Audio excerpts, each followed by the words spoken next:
my fellow Westorians. I'm Aziz. With me is Ashea, and this is Valar Rereadis. Each episode of Valar Rereadis for the Winds of Winter will feature a guest or guests. We'll take a closer look at each chapter, going through them one by one instead of in batches of 3, 4, 5, or 6, or however many. A standard warning must apply as well, though. These chapters are subject to change by the time we see them. As usual, the secondary standard warning applies as well. How much the chapter is subject to change is somewhat rooted in whether it's already been published or not. We suspect the ones that have already been fully published aren't going to change, or if they do, they'll change very little.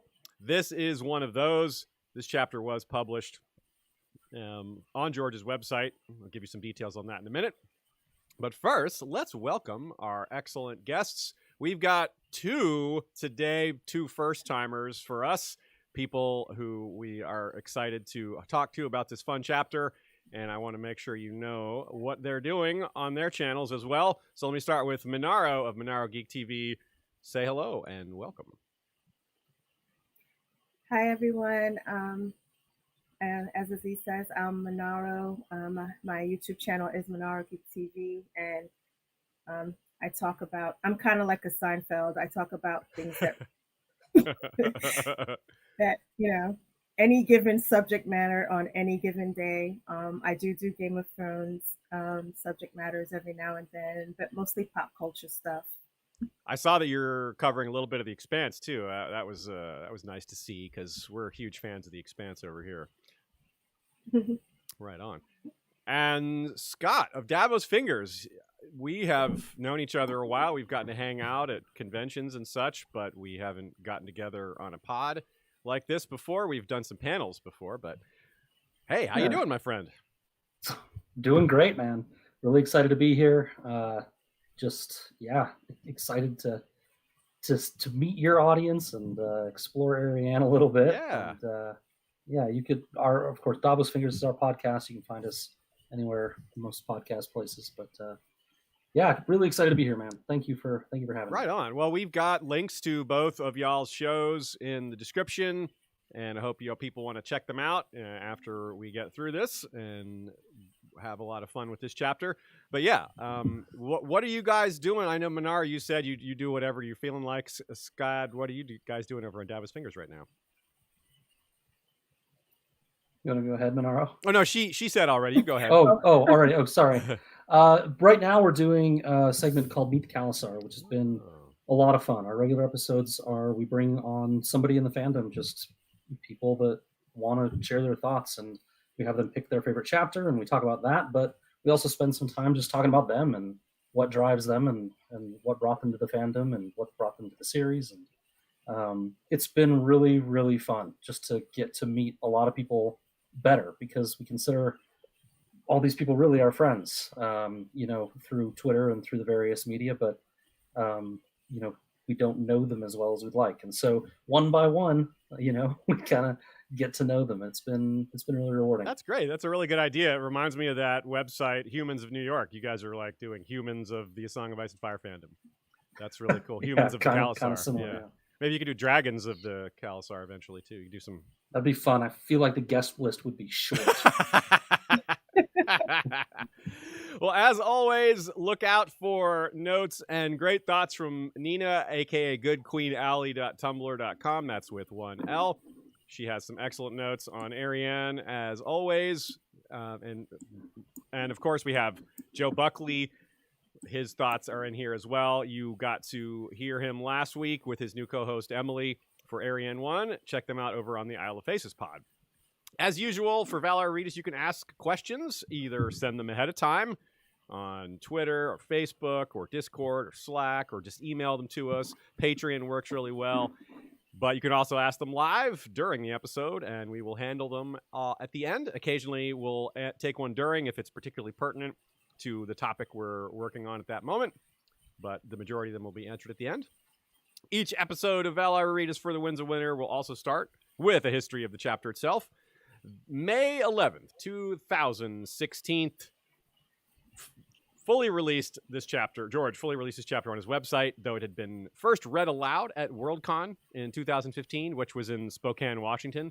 if you've been following Valar Rereadis for Winds of Winter, you know that between Montana and Washington State, it's starting to sound like George really likes to read sample chapters in the Northwest. So I guess that's when we're waiting for the Dream of Spring. Apparently, that's where you're going to want to hang out. Go to the Northwest. Maybe you'll get the scoop on some things.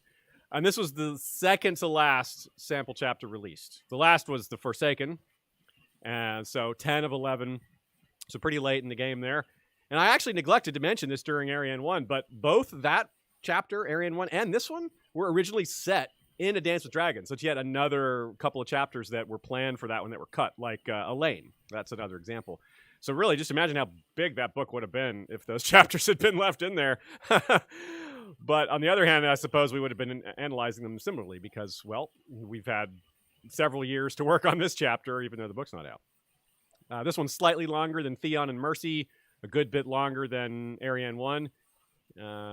So I would also say this is probably the farthest along in the timeline of all the sample chapters. It's hard to say like when The Forsaken takes place versus when this one takes place versus when Elaine 1 takes place. They're all somewhat disconnected from each other, but I think this is a good chance of that.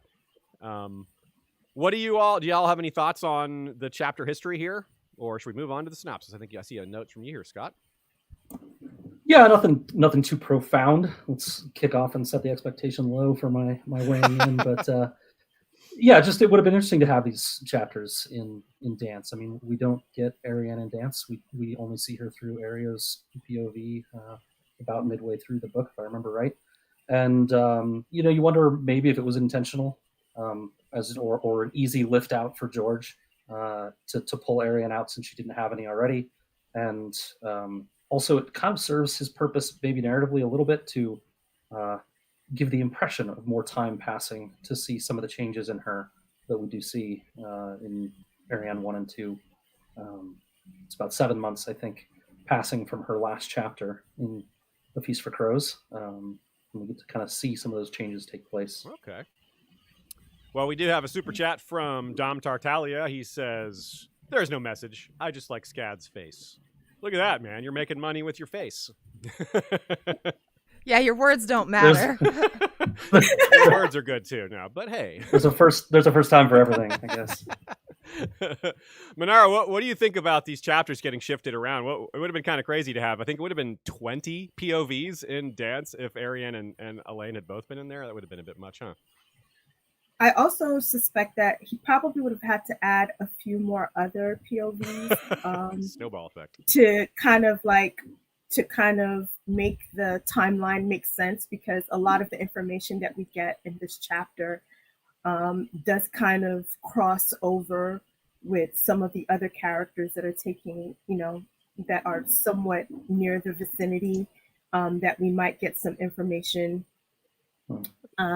Some kind of background from, because at this time that's happening where she's at, there's also some other stuff that's probably happening in King's Landing where that might also affect, because she mentions her cousins that are over there, and the POV that we have over there currently is Cersei, to kind of give us a background about what's happening. And since in that chapter we find out about what happens with Storm's End, we might get a kind of like a point of view from Cersei about what's happening with respect to the other armies, like the Tarly, the Red Wine fleet, yeah. And what's happening with them through her point of view. That's a good point, yeah, because we do need to keep track of what's happening in King's Landing, how they react to this and what they think of it. And it's probably going to include some of the same misconceptions and mistakes and wrong information. Like Arianne is operating on a couple of misconceptions, a couple of huge ones, like her brother being dead is one of the most obvious ones. And yeah, so Cersei's probably going to get some false information as well. Some of it may be intentionally false. They may try to mislead her. And that really lines up well, as we'll see, with a lot of what's happening in some of these other battles. There's lots of misdirection. There's lots of parallels we can make here. So let's get into that. First off, the synopsis. The first line is, all along the south coast of Cape Wrath rose crumbling stone watchtowers, raised in ancient days to give warning of Dornish raiders stealing in across the sea. Fittingly, it's a Dornish POV arriving by ship, who gives us our first look at several interesting locations and features within the Stormlands, and though they have no plans to do any raiding, she may steal the king, the one currently trying to steal the throne, who has apparently, as they learn in this chapter, stolen Storm's End. Probably not a coincidence, then, that Arianne thinks of the ancient tale of Durin Godsgrief, who stole the daughter of the sea god. Instead of steal, though, surely all these folk would use a different word, like they'd say taken, or won, or reclaimed, or what have you. But one person's conqueror is another person's liberator, as they say, and they say rightly. It's pretty hard to argue that of King Daeron I, though, who invaded Dorne without any provocation. He was called the Young Dragon, conspicuously of similar age to Aegon VI, called Young Griff. Both of them are conspicuously referred to as a substitute for a dragon. Arianne and company arrive at the Weeping Town, which gets its name from the tragic honor given to the town after the body of the young dragon lay there for 3 days. Immediately, there are signs of the Golden Company. As an army arriving somewhat in disarray from far overseas, they have need of horses, and have been claiming nearly all of the ones in the area. While they are in town, Arianne sends her men out to various spots to learn what news they can. After that, they are off to Mistwood, the castle of House Mertens. On the way, they spend the night in some caves and have a game night. Sivas, Go Fish, Hide and Seek. Turns out this is a pretty poor choice to play the latter. It's a gigantic system of tunnels and chambers and such, leading to lots of people yelling Elia, like it's Tyrion's trial by combat all over again, this time with an echo. And with a gallery of stone faces instead of human faces. Ooh. And though the phrase die also echoes through the caverns, die, die, die. No one does die, not yet anyway. Give it time. They arrive and are not surprised to find that the Golden Company has taken Mistwood. The sellswords feel that they're in need of such, having brought even fewer castles from overseas than they did horses. The people of Mistwood haven't been harmed overtly. It's more of a gentle but firm prison situation, and Arianne and her group are now part of that. They want to go see Jon Connington and Aegon, but it seems they'd be forced to if that weren't the case. They travel onward, and the rainwood is as colorful as the stories told by their escort, at least to us, since Bittersteel, Daemon Blackfire, and the Redgrass Field are mentioned. Arianne herself may not get the foreshadowing and significance there, but give it time. To be fair, she becomes a bit distracted when she learns Connington is aiming for Storm's End, and later learns that he's succeeded. Off they go to Griffin's Roost. On the way, they meet a formidable member of the Golden Company, the spy master Lyson Omar, who has conspicuous parallels to Varys, while looking conspicuous in a number of other ways. The most exotic creature that the princess had ever laid her eyes on, with painted fingernails and gemstones sparkling in his ears. Yeah, that's some bling. She thinks what we're thinking, that he looks like a Targaryen. Not uncommon for those from Lys, given it was the Dragonlord party spot for centuries or more. The two banter about dragons and elephants and Blackfires and expectations of success, hopefully better than said Blackfires, who are Ofer. That doesn't inspire confidence. Winning does, though, and as they arrive at Griffin's Roost, they are informed by Haldon Halfmaester that they'll be taking ship to Storm's End itself to watch a battle they're quite confident they'll win. The last time a beautiful highborn woman traveled to the Stormlands as an envoy to a usurper, she was told by Renly she couldn't leave until witnessing him score a victory. But while Catelyn Stark was spared the sight of another battle, after all, she saw a different sort of terrifying sight instead. Now, no Shadow Baby's going to stop this one, I'm thinking. So Arianne will be witness to a primetime matchup. The armies of the Reach, featuring Mace Tyrell, versus the Golden Company, featuring elephants. But an encounter could prove far more interesting than any battle will come when she meets Aegon, a.k.a. Young Griff, and Jon Connington, a.k.a. the man slowly turning to stone, which makes him another person that shares things with Catelyn Stark, who turned to stone all at once. The talk of stone is fitting, as the chapter begins with them gazing upon watchtowers. So does it end with Daemon Sand and Arianne standing in a tower at Griffin's Roost, discussing their predicament and their next move. Daemon argues for caution, but Arianne reminds him not only must she take risks on behalf of Dorne, it doesn't seem they have much choice in the matter. That, my friends and fellow Westorians, is Arianne II. The gang goes to Griffin's Roost, a.k.a. all along the Watchtower, Princess Arianne and crew.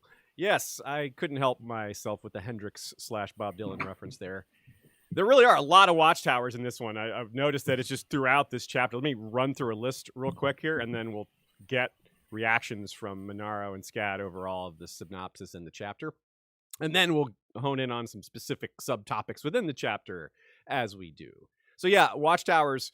We got the crumbling watchtowers at the beginning. We got the watchful stone trees underground. It's kind of like a play on words there. The Tower of Griffin's Roost at the end, which I mentioned.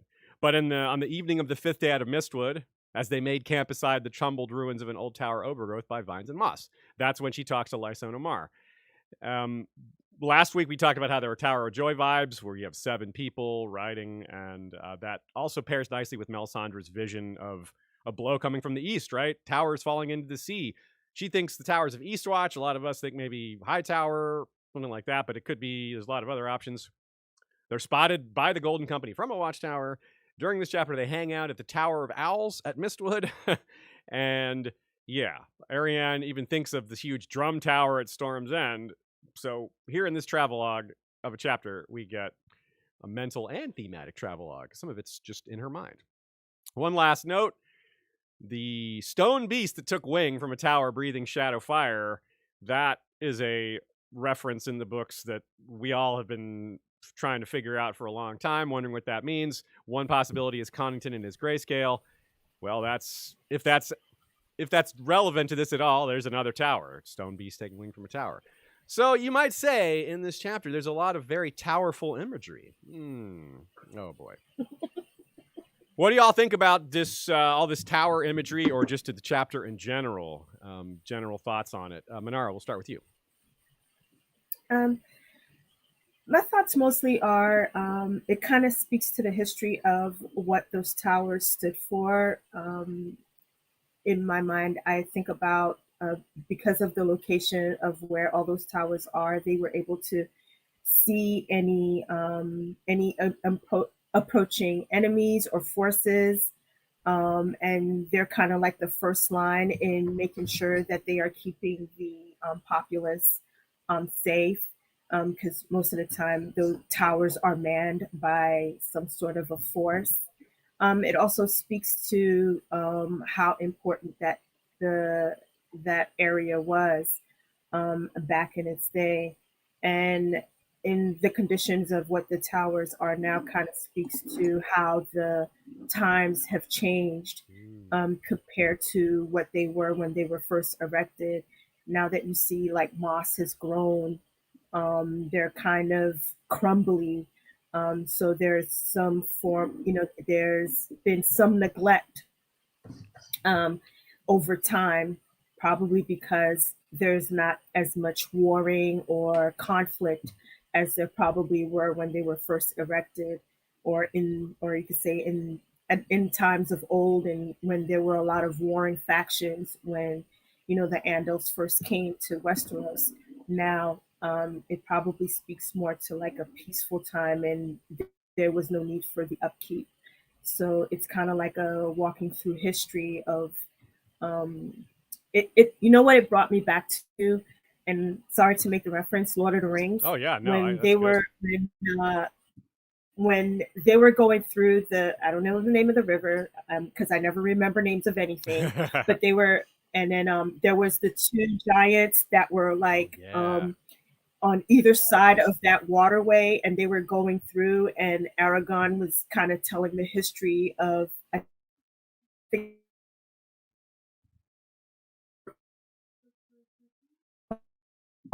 Manaro, we're going to need you to re-say that in 1 second. You're cutting out. Something like that. Still cutting out. Don't quote me. Still. Hey, Manaro, you're going in and out. Yeah, I guess we'll have to give you a second. Give you a second move there, on. About how I'm not sure if she can hear us. Ooh, that is rough. Oh no. I'm gonna perhaps have to. Okay, let's get Scott's answer on that while we take care of this from behind. So, Scott, tell us what you think about the towers and this chapter. Yeah, I don't have a ton on the tower. I would echo some of what Manaro was saying, though. I think the state of most of these towers outside of joined. the virtual one, the Drum Tower of Storm's End. Outside of that one, they are in need of upkeep. There, one of them is literally basically not there. It's the remains, and I think it might it might remind us that, like, okay, these victories the Golden Company is getting, they don't mean a whole lot. Cape Wrath is not going to likely be a major theater of the war. It's good that they have them. Of course, it's better to win than lose, but it's not prime real estate that they're really after. These are not the towers they need to be defending. I don't know if Manaro was going there or not exactly, but they're old. It's old magic, right? And I did. I'll cheat a little bit. I went back to all along the Watchtower myself. There must be some kind of way out of here, said the Dornish to the thief. Yes, that's excellent. There's too much confusion. I can't get no relief. These lyrics are a reasonable approximation to me of the reason we're in this chapter. And so I'll just side shoot to that as a general chapter reaction real quick, is that, this is really part adventure for some of them, I guess. Arianne has been stuck in Dorne basically her whole life hosting parties. She hasn't been able to really try to spread her wings too much. And so it's a bit of an adventure, but it's also she's out there to solve a mystery.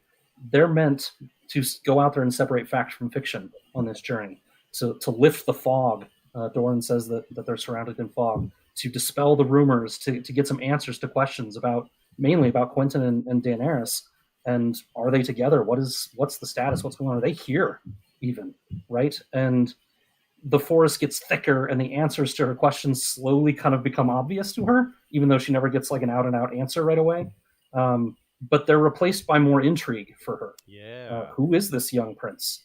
What is their plan? Can he really take Storm's End? She's so wrapped up in finding out more about these things that she kind of can't help herself. And as you said in the summary, she might not now be free to go. So yeah. It's interesting. And then underneath all that, there's also just really interesting stuff about Arianne herself taking on this expanded role for Dorne that she's really always probably should have had. Dorne has shown more trust in her since the Princess in the Tower fiasco. And we still have in these pages, though, a woman that is very much second-guessing, not really knowing her place in the world, still trying to figure it out because it's such a recent transition for her. Mm-hmm. So she has to set aside some of her old behaviors to grow and, learn to be less impulsive in some of these things. Yeah. Because 8 years ago, she read that letter and she immediately felt somewhat betrayed and overlooked and abandoned and replaced. And that change to now all of a sudden embrace that, it just doesn't happen overnight. Yeah. So, and really that place in her world could be very well determined in the next few months. And she has to be Doran's eyes and ears, and maybe even decision maker, because it's moving very fast here in the Stormlands. And as Han Solo would say, no time to discuss this in committee. So one thing we'll do is near the end of the episode, we're going to take a look at what Doran should know by now, because Arianne sends 4 ravens, and we'll take a look at what his perspective might look like, given what news he's received by now, and what he hasn't received, because the things that happen directly at the end of the chapter are not part of that. But we'll get to that. So a good take from Joe here. He says that last chapter there's a lot of Arianne talking, and Damon Sand does a lot of listening and kind of gives simple answers that move her forward in her thinking or give her something else to think about. This time, it's a little bit like she's doing that. She does a lot of listening and encourages them to talk. And Joe points out the chain is perhaps the best example. His whole life is exactly what Arianne learns about. It's probably not often he finds a woman interested in listening to him, much less a princess. And she's really good at, pretending to be interested and just doing this patient thing that she learned from her father. And it works pretty well. I mean, obviously it doesn't work quite as well on someone like Lyson Omar, who's very skilled at such things, but for regular folk, it gets a lot of information out, and you like to see it. It's another sign of her learning from her father. as far as the rest of her family. Last time in Arianne 1, she thought of Obara and Hotah a good bit. This time she's thinking more of Nymeria and Tyene. Not a lot of specifics. We'll have them. They'll pop up in and out, but we're not going to focus on them too much because there's not much to add given last time. Do you guys see these characters as, like, are we supposed to see them thematically as the Dornish raiders that those watchtowers were supposed to protect against? I mean, they're not coming to bring war directly, but they sort of are. Because if they agree to marry, if Arianne agrees to marry Aegon or something like that happens, or at least agrees to join their cause, then Dorne has joined the war, and they are thus on the side of the people who have just captured the Stormlands. So, in a sense, maybe they're worse than raiders. Manaro, what do you think about viewing Arianne this way, or is that maybe not the right way to look at it? You could kind of look at it that way. I mean, in a sense, she like Scott said, she's gathering intel, and so there's in gathering her intel, she's trying to make the decision about whether or not she should actually join forces, because she also mentions that, listen, if quote unquote get in bed with you guys and you guys lose and run away, we still have to be here and deal with the Iron Throne. So it's not like we're just going to jump into this relationship, blind. And she kind of throws back the history of the Golden Company, trying more than once, trying to come back to Westeros and failing in her back and forth with Lyson. So in a sense, yes, they are invaders in one sense, but in another sense, they're doing it cautiously. Like, they're being very cautious about whether or not they truly are going to join forces and invade, or basically kind of sit in the sidelines, kind of like pull a Tywin and see where the wind is going to blow before they actually go all in and say, yeah, we're on your side. Hopefully it won't turn out as gruesome, but I like that comparison to Tywin, because it's really ironic that Doran might be doing like a Tywin move when that's the guy he's most trying to destroy his legacy and his family and all that. So it's like, well, yeah.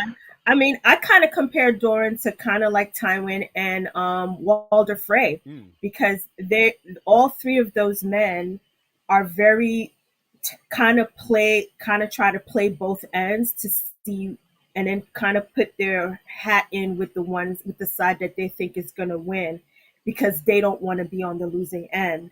And so they kind of play this very cautious game, and in the hopes of coming out on top. So they play both ends to see how it's going to work. Yeah, they're willing to take risks, but they're not willing to. Yeah, but it's a very calculated risk, and they're not going to do it. Like, Doran would never do all this business without some support, just like Walder Frey wouldn't do the Red Wedding without like Tywin's backing. So that's a very good point. It's hard to compare those two because personality-wise, like disposition and like decency, they're not that similar. But in this, in terms of how they plan, that's a really good catch. Yeah, I like that comparison. Scott, something that Nina writes here that's really interesting. I'll get your thoughts on to mix in with this subtopic. She notes that not all this raiding was ancient. It's referred to as ancient, but we're only talking about pre-Aegon. Only a few hundred years ago, we had these attacks, and even during Aegon's time, because of course Dorne wasn't brought into the realm during the conquest. It was brought in only about 140 years ago, or 150, 60 years ago. And wait, that's not right. 120 years ago. About 140 years ago is when Daeron I tried to bring it in the realm by conquest, and of course that only worked for a couple years. Basically, we could say it didn't work because a couple years isn't really success. And so this is transition. Maybe are we kind of returning to an era of war? We had these watchtowers crumbling because, well, they weren't needed. There's no more. There's peace. We can build towns instead. Do you think we're heading back towards that, or what else? Just in general, what do you think about this this comparison to the Raiders and Dorne and the Stormlands and all that? There's a lot in there, man. There You is. asked me a lot of questions. I did. I do that sometimes. I come from the fire hose school of questioning.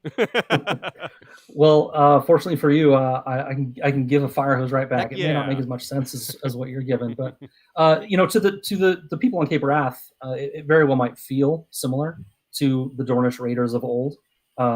They're used to, they see them come up in their ships. In this case, it's just the one ship, but and it might feel the same. But if you look at it, this is not a raiding force. This is an occupying force. The Dornish are maybe thinking of joining, and so the other question and people on Cape Wrath, frankly, will have the opportunity to join too at some point, likely, right? Because you mentioned, is this a time of war coming back? Well, Dorne has been largely at peace, but the realm has been a mess. Yeah, the Dornish have been staying out of it. So I think it's a time of war for Dorne, and the only reason they've stayed out of it so far is because Dorne has been so careful in what he's willing to commit to and do. He's had all these plans he's trying to hatch, which I'm sure we'll talk about some of those later. But I think this is definitely a time of war. I don't think Cape Wrath and these watchtowers are going to be the theater for it, really. They're just a staging ground, I guess. But the Dornish have to. You got to wonder with the Dornish. I mean, they don't get along with the Tyrells and the Reach. They don't get along with Cape Wrath. They don't get along with Targaryens.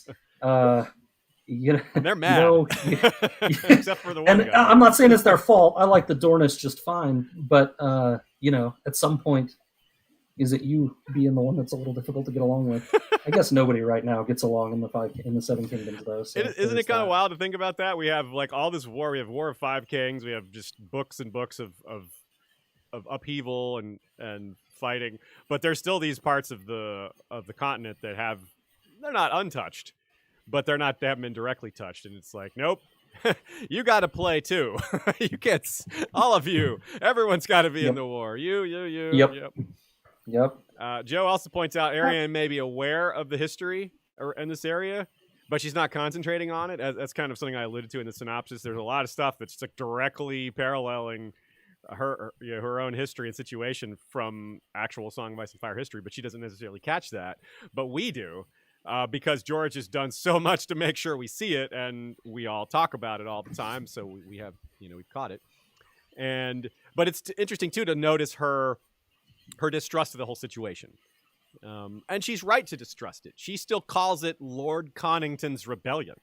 She hasn't called it Young Griffs or Aegon the Sixth. She's not using these titles yet. That might change as soon as Arianne 3. Mm-hmm. But right now she's just, she's like, nah, I don't know about this. And that's wise. It's wise for her to be wary of that, even as, some of the other things are not so perfect. So this place, the Weeping Town, I don't suppose we'll maybe see it again, but it's interesting. I love how George is able to take these small, relatively unimportant locations and give them a lot of life, give them a lot of history, backstory, give them a lot of just feel. You can really kind of get a sense of this place. It's got 3 inns, which I'm not sure how big or small that really is compared to other places. I tried to look up Maidenpool, Duskendale, and I know those places are bigger. I don't know how much bigger, but anyway. There's lots of horse seizing thing, and here we get some interesting parallels. There's a lot of parallels in this chapter. This is maybe one that's a little under the radar compared to some of the other ones. We got Blackfires, we got Children of the Forest, we got all this stuff that's a little more straightforward.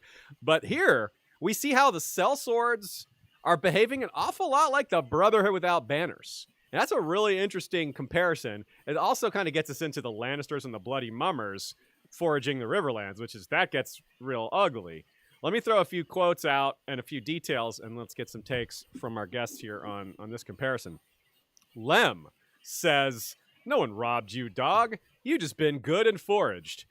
Here in this chapter, John Mudd says, "We are no thieves. We're foragers." It's like the same line. So using the same word. And George didn't forget that he used that line. He did this very much on purpose. He's showing the similarity of the situation.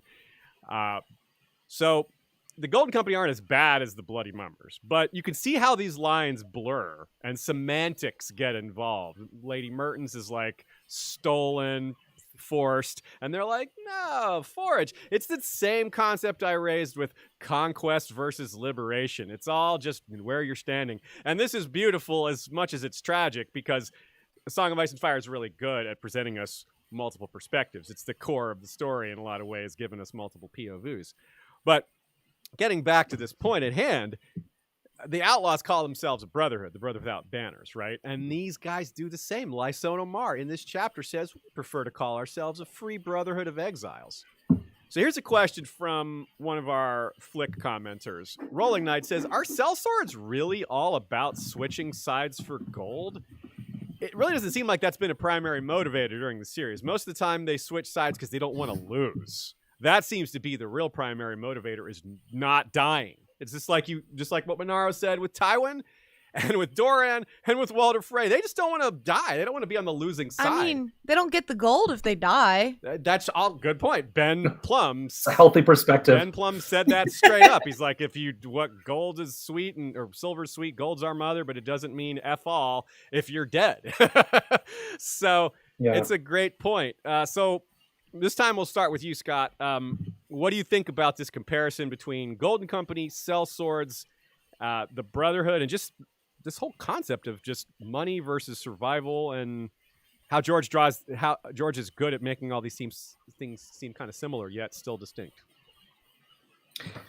Yeah, the thing that's different is the motivations behind them, right? You have the Brotherhood without banners, which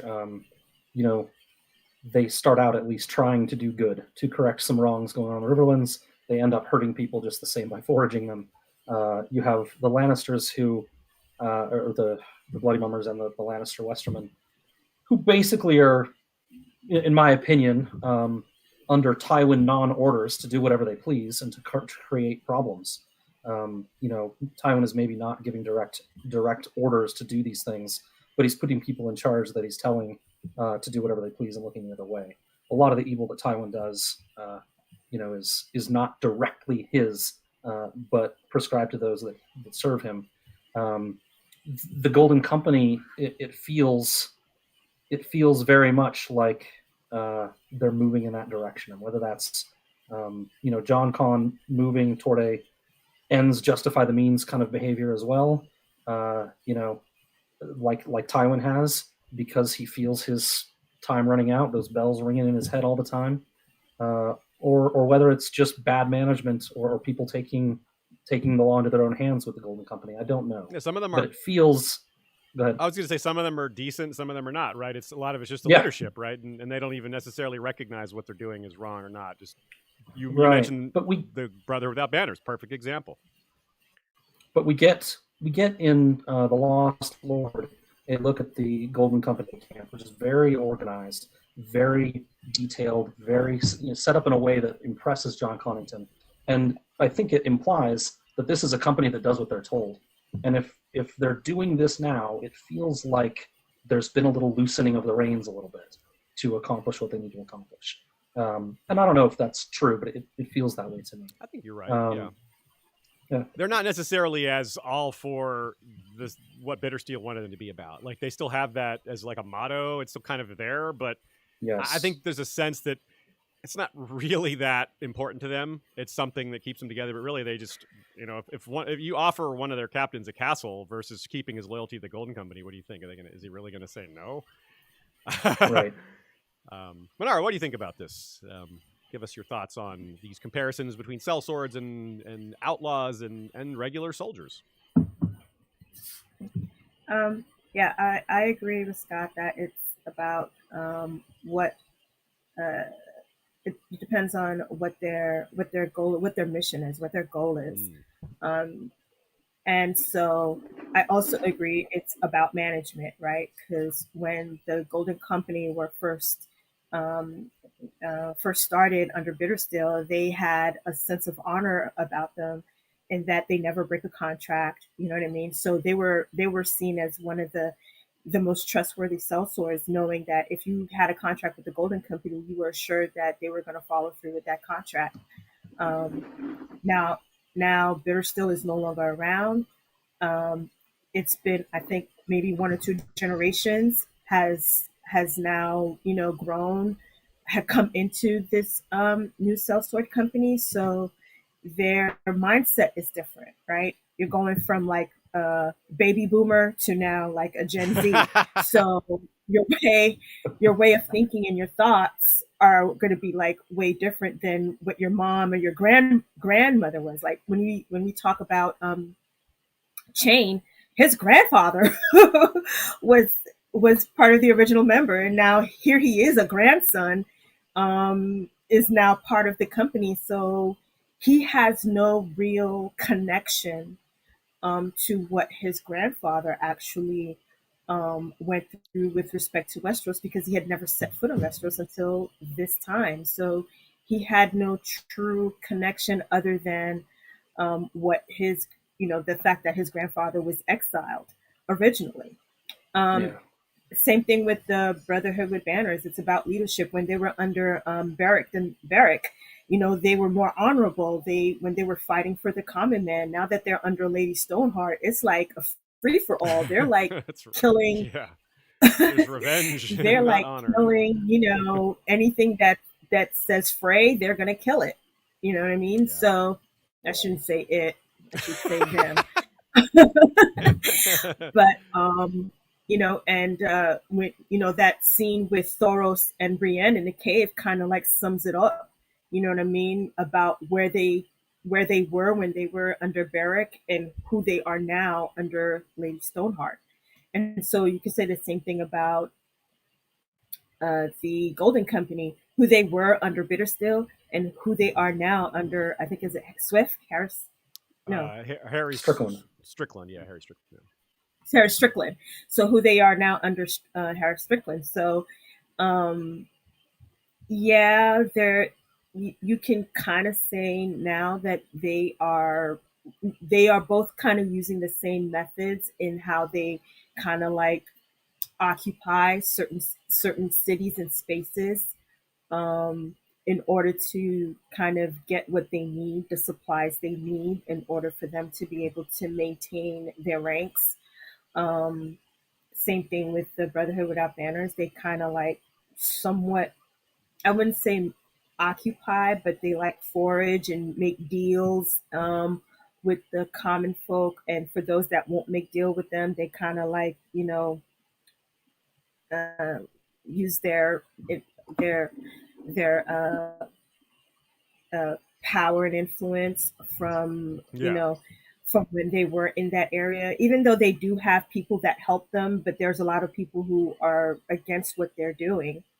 Yeah, they've lost sort of lost the correct. The consensus. So that's how I view. That's kind of how I view all of them. They all are similar in a lot of ways in that they've pretty much gradually changed in what their original mission was to what it's become. Yeah. And so you can see if you want to call it a deterioration, in that what used to be a more structured force is now a more relaxed and do kind of what we want type of force. And a very important character, I don't even have this written in our notes here, something that's pretty relevant though, is thinking about how this may apply to Daenerys later. She also is someone that has never really seen Westeros other than counting her birth, which I don't know if you count that. Most people don't remember their first few months of their life as a baby. It's hard to remember that, right? And even if you did, it wouldn't count for much. So, but also, speaking of her as a leader, what happens if she, we see some of the stuff that happens in the show and those people that are helping her end slavery start to, do things that aren't so good, right? Pretty big topic, so we won't get too deep into that, but I wanted to throw that out there as something to stick in the back of your mind to consider how some of these things also apply to Daenerys and her leadership and what leadership the leaders beneath her and how they handle things. Like currently Barristan is running things without her, and he's doing a decent job, but they're not all going to be as honorable as Barristan, right? Yeah. Like this is maybe kind of a Beric Dondarrion situation when if Barristan's gone and Dany still isn't back, then who knows what could happen, and it could get pretty ugly. The further you get from that tree, the less important the original grasp of the goal was. It becomes more and more tenuous. Yeah. And we even see that with Beric himself. The more lives he loses, right? But if Dany's not around, and then Barristan and other, it'll just continue to deteriorate. And you sit here with the Golden Company too. The men aren't around maybe to enforce, what they need to do. And so, and over the years, what's changed with the Golden Company, like Thor said, is that link is much weaker than it used to be. Yeah. You're bringing up with Beric is great, by the way. I really like that comparison about that encapsulating how much things degrade over time. I've never thought about that before, but I really like it. Yeah, it's a really good example of just the human failure, just of how institutions break down over time and can turn into the exact opposite of what they started off as. And I think that happens in the real world all the time. Maybe not to this quite, well, you can say to this extent without the supernatural. So on the topic of leadership, segueing to a very important character, Daeron the Young Dragon. We were just talking about him last week in comparison to Aegon VI. This was a great leader. Maybe not a great administrator, because after the conquest of Dorne, he didn't do that very well. The actual conquest, the military strategy, this is why he reminds us of Robb, and we've made this comparison so many times, because Robb was also very gifted with strategy and with leadership, and men like to follow him. Like, talk about someone that they were like ready to get behind. They were like laying their swords at his feet, like, yeah, King in the North. They loved the idea of the new country, and they loved the idea of who was leading them. It was a Stark, right? This is very similar, and we need to keep all this in mind when we think about Aegon VI as well. I mean, it's certainly ominous for Aegon to have a dead young Targaryen and all the weeping over his death come up here in this chapter, right? Like, uh-oh. If you're an Aegon VI fan, this is not positive foreshadowing for his outlook. So, but yeah, he was a guy that everyone got behind. He was like, let's invade Dorne. I'm a badass. I've got the plans. I'm full of energy and confidence. And everybody's like, yeah, let's do it. He really got them moving. But it's, and the war part went really well, but the after stuff didn't. So let's talk about some of the things they have in common and what this bodes for the future here. And maybe if we have any guesses for how it might go wrong. After all, Daeron was killed at a parley. And I wonder if maybe something along those lines is in its store for Aegon. Well, maybe other guesses have him just dying in wildfire or dragonfire or both. So, Scott, I see you have some good notes here. We'll start with you, then we'll move it over to Manaro. What do you think about Aegon? And one more point: the crown. This is a really important detail. The crown was lost. The crown of the Conqueror himself was held by Aegon VI, or by Daeron the First. And when that parley happened and he was killed, they kept the crown. They also kept Dark Sister, but that was given back. And they kept Aemon the Dragon Knight. That was also given, or he was also given back. But the crown was not. The crown is still supposedly gone. But what do we think about that? We really think that crown is gone. Wouldn't it be awfully convenient for that crown to pop up on this new candidate here? Wouldn't that be a nice thing for the Dornish to seal that deal with? What do you think, Scott? Yeah, well, I have a lot of thoughts on that we'll get to later about whether that's realistic. But cool. But if it happens, I could see that crown for sure being like a peace offering isn't the right term, but like a wedding gift, or like a, I don't even mean to use the word wedding, an alliance gift, right? Yeah. Here, use this, Aegon, have it. You're a lot like this guy. You are, these guys are linked in the text. I mean, through lots of similarities. You mentioned last week the quote, Aziz. I think you mentioned your summary again. You have a dragon, is what Daeron said before they invaded. You have a dragon. He stands before you. And Aegon said to the Golden Company to get them, I am the only dragon you need. Yeah. We don't know a whole lot about Daeron, really. And we don't know a whole lot about Aegon, really. We see, some compulsive, immature behavior on the boat before. And then we see this one chapter where he's very persuasive in very few words, and everyone just kind of gets behind him. He looks the part for sure. They got him dressed, heels to neck in Targaryen stuff, and he's very persuasive, as Darion was. They both have, I think, a bit of a chip on their shoulder. Darion about this unresolved business of unifying Dorne with everyone else, and Aegon with getting Westeros back for his family in general. Daron conquered Dorne but lost 10,000 men doing it. Guess how many people the Golden Company has? 10,000.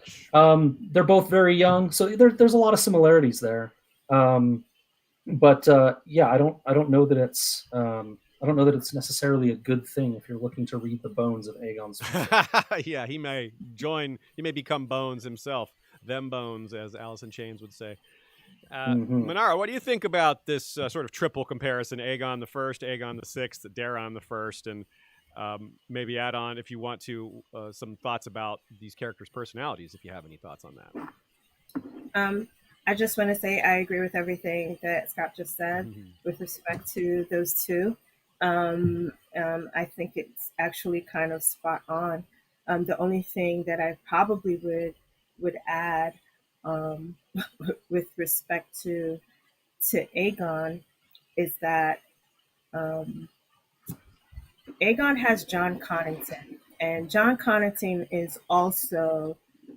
has a quest of his own, where Aegon is trying to reclaim the throne for Targaryen rule. It seems like John Connington is trying to also regain a sense of his honor and pay back a debt to Rhaegar. And so, which is probably why he's probably going towards this road of doing the means to an end type of, he's taken that route because of his conversation that he had with Toyne about what, how things went wrong back during Robert's Rebellion. And I'm sure he is not going to make the same mistake this time around. He'll make different mistakes this time. he is not. That's what humans do best. Yeah. So other than I think the added part of Aegon having John Connington as an add-on. There's even more of a need for them to succeed now. That's a good point. Yeah, I wonder if Connington can be somewhat compared to Visenya in a few kind of vague ways, or maybe even more. You have to give some thought to that. But I don't know in that sense, but I would suspect that things will never go as they want it, because that's not the universe that George R. R. Martin lives in. So, he'll give you, like, if things will be going on, you're trucking along. Okay, this looks like it's going to succeed. And next thing you know, somebody's head gets chopped off.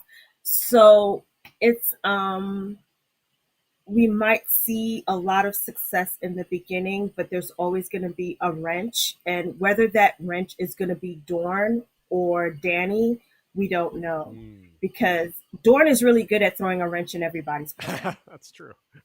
Dorne is very good at doing that. And right now, the wrench might be Arianne.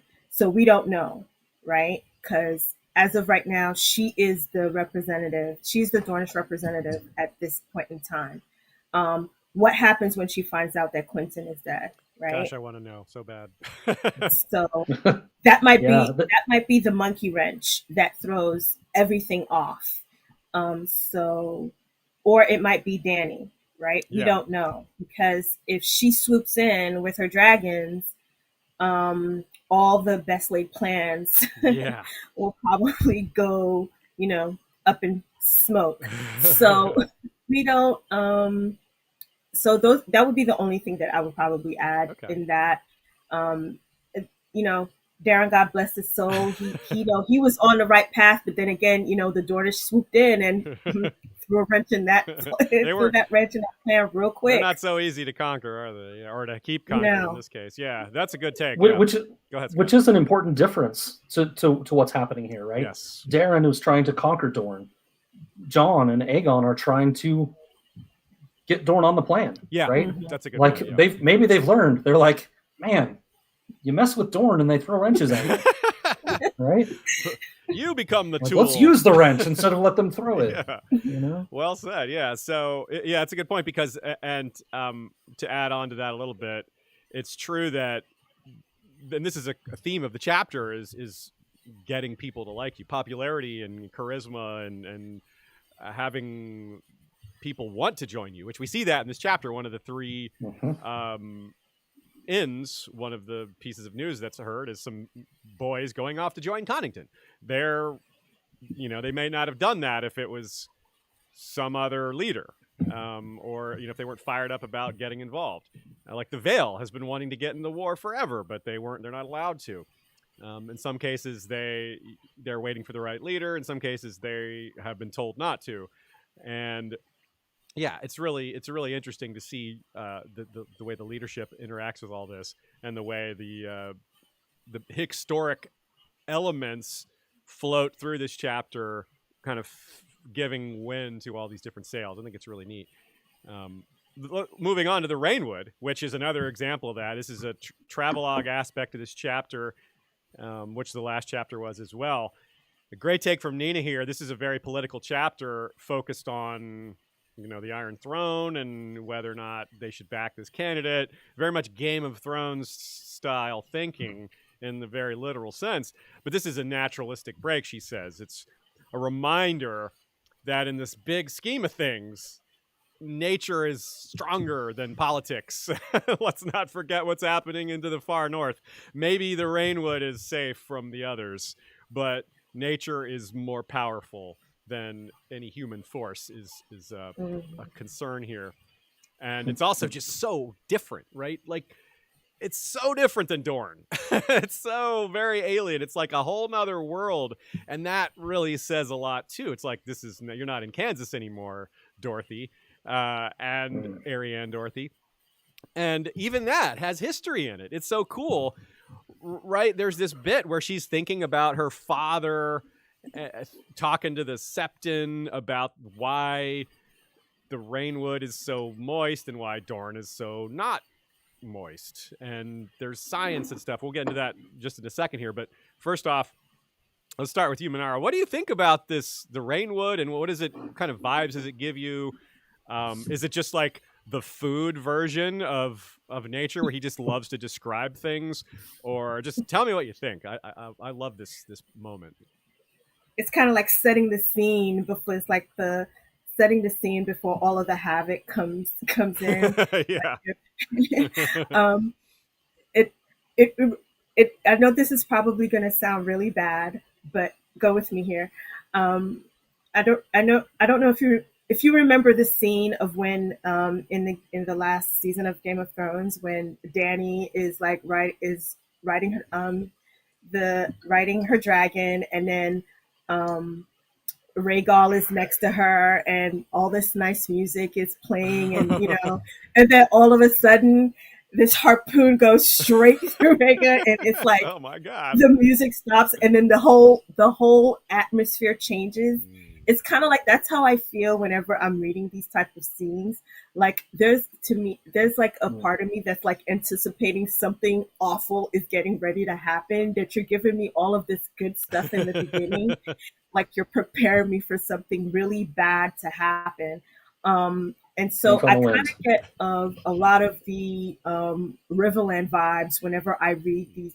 When I read this, I was getting a lot of Riverland vibes, especially like reading when you read the Brienne chapter. She talks about the landscape a lot, and or when you're reading the Catelyn chapters as she's going through the Riverlands, you get some of this, description about what the lay of the land is. And so this is what this kind of reminded me of when I was reading this, and I was kind of like waiting for something bad to happen or to see something bad. That's a good point about Catelyn, because this is, of course, we've already made comparisons to Catelyn, and there's going to be even more. So anything any other things that call up Catelyn vibes here, I'm all for it, because you're right. Those descriptions, we've cited that ourselves here in Valar Rereadis. The Catelyn chapters perhaps are number one in terms of describing the visuals, describing the dawn and the landscape. Like they may be the best. So yeah, I'm glad you brought that up. We can get werewoods mentioned in this one, like wild werewoods. That is so cool. Like the only other spot I can think of that is when Jon is atop the Fist of the First Men and he sees the occasional werewood tree, like in this huge span of trees, and so this great travelogue business that we're dealing with, we've talked about ancient things. We talked about this relationship between the jungle and the desert. And Scott, we're about to hit to this cave as well, but you noticed some things too. There's some excellent comparisons to be made here. Yeah, about the landscape in the rainwood. Yeah, I mean, so it feels a lot like the Cracklaw Point chapter with Brienne, with Nimble Dick, from a landscape perspective at least. Very rainy, very quiet, bogs everywhere, paths that you're following that end up leading to nowhere, and you got to back around and go a different way. You're just trading the Cracklaw caves for ravines and clefts and caves. But I think the difference is I didn't feel the sense of immediate suspense that Manaro did, I guess. And this one, it felt tonally a little different, more like a Loader travelogue where it's just Tolkien just enriching the world with language to me. But to each their own, of course. Yeah. One man's conqueror is another man's liberator. Yeah. in that Cracklaw chapter, the impending dread and lack of trust is driving that whole chapter. Yes. And in this chapter, basically they're all getting along and muddling through together. So it doesn't have all the same suspense and trauma to me. What I think about a lot when I'm reading this is how many times Arianne would have experienced a landscape like this. How many times has she seen a rainforest? Had she before? Is it the first time? Etc. And there's the line that you have quoted here from Arianne where she says the very air seemed green. Okay. Yeah. And honestly, we've already brought up Lord of the Rings, so I'm going to bring up Star Wars. Rey grows up on a desert planet on Jakku, and when she sees, there you go. He's showing off his glass. Perfect. Rey, she grows up on a desert planet, and when she finally sees Takodana and she sees somewhere that's green, she goes, I never dreamed there was this much green in the whole galaxy. And so I just have to wonder. I feel like Arianne has seen this a little bit at least, or she would be more astounded by it. That's a good point. Yeah, she has been to Highgarden once. I feel. Yeah, how old is she? She's held her little sister. Like she was very young. Sister, I said. Rhaenys. She's held her niece, cousin. Sorry, whoops. Close enough. But that she clearly traveled for that, but she was very young. Yeah, and I think as we saw, they often would sail. That's true. Yeah. Yeah.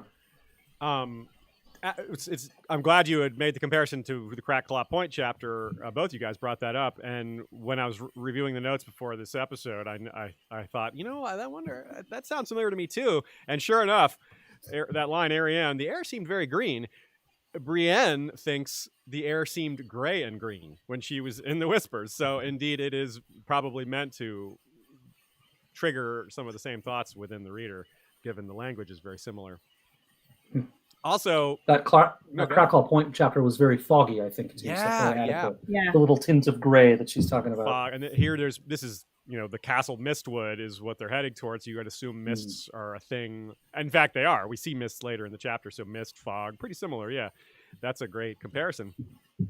But also building more on the opposites of the desert and how alien it is and how different it is. Nina points out some other things, just like how you handle it. They traveled at night in the desert because that's a good time to travel. And during the day, it's like, nope, it's too hot. Here, it's like the opposite. You don't travel in a forest that's got swamps and bogs and predators. And that's when you stay still. So it's the opposite. And that is part of why they end up going into these caves, because they're like, well, let's get out of all this for the night. But before we get to the caves... What's that? I was thinking about Smeagol. Don't follow the light.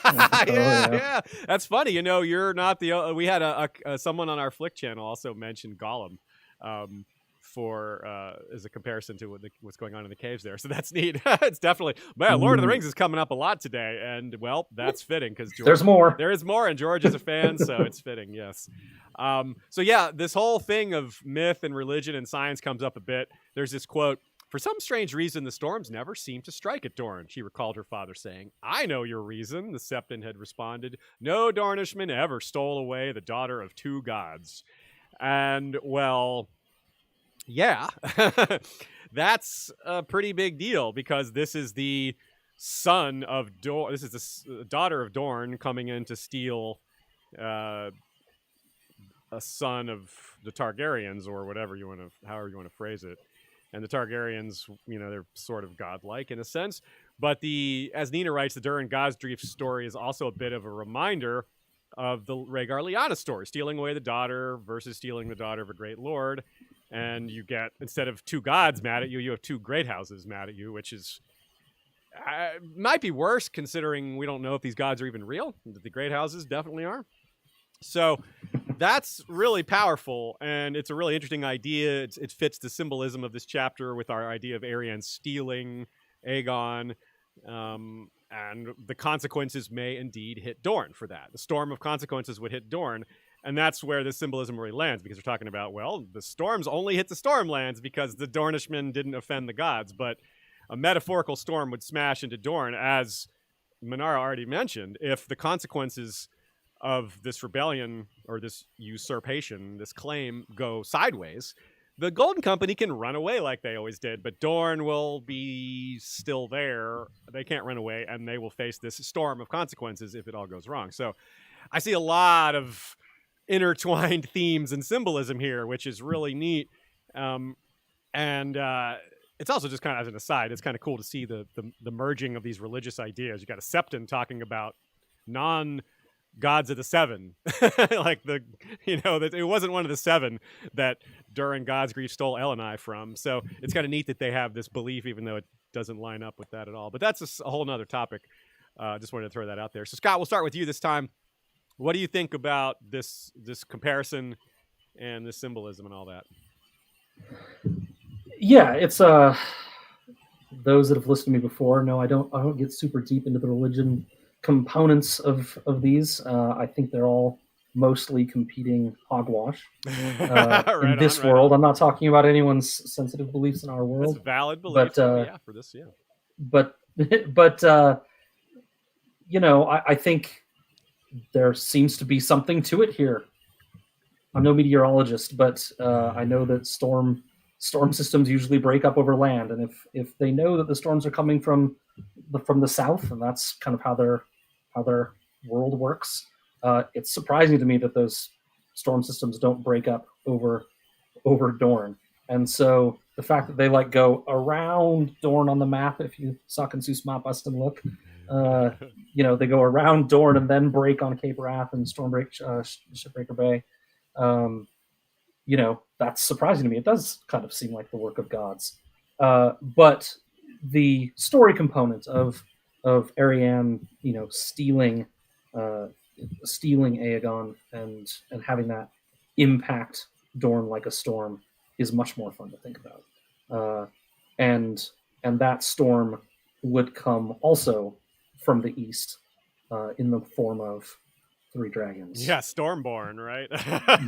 Yes, exactly. That is a really good fit. I can't believe I didn't put that on here myself, but you nailed it. Yeah, Stormborn. Wait, how did I not catch that? We need to keep talking about. That's the real person you don't want to piss off. You're pissing off the Lannisters. Yeah. That's not great, but pissing off Dany, bigger consequences. I'd say you're right. And given the fact that we're tying these in with the gods, and we know that that Aegon's dragons were named after Valyrian gods. Balerion was the name of a Valyrian god. Meraxes ditto. Vhagar ditto. So even that fits really well here. So that's awesome. That is a great connection. Manaro, what do you think here about this bit?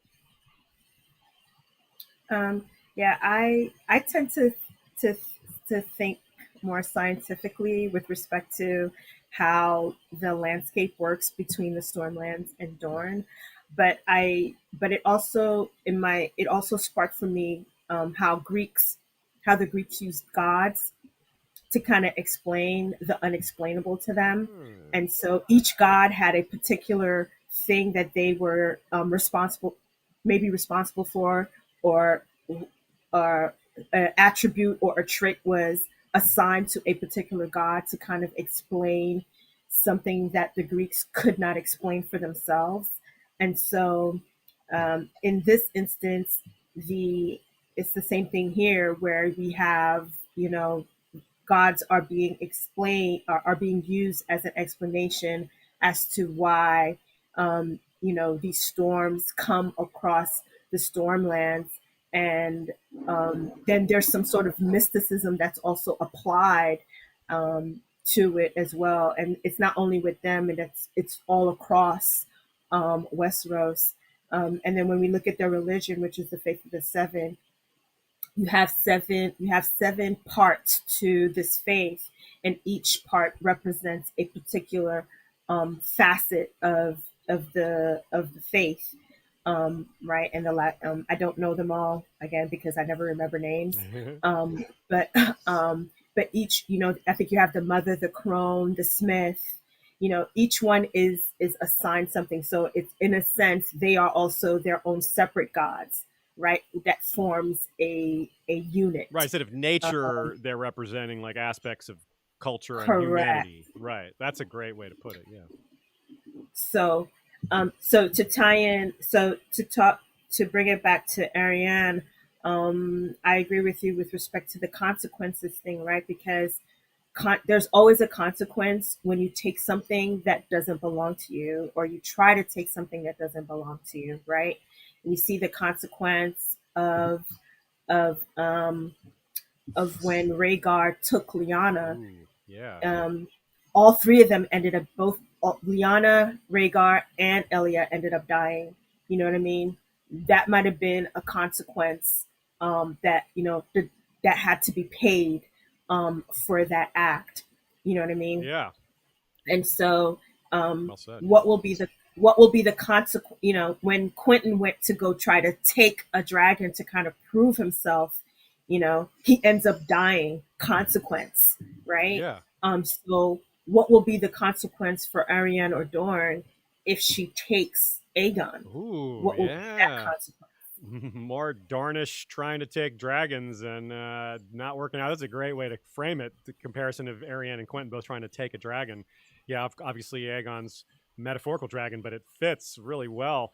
And of course, that is the end a lot of us have predicted for her, that she will die alongside him. Perhaps a bit like that quote from the Doom, where two lovers died, as everything explodes around them.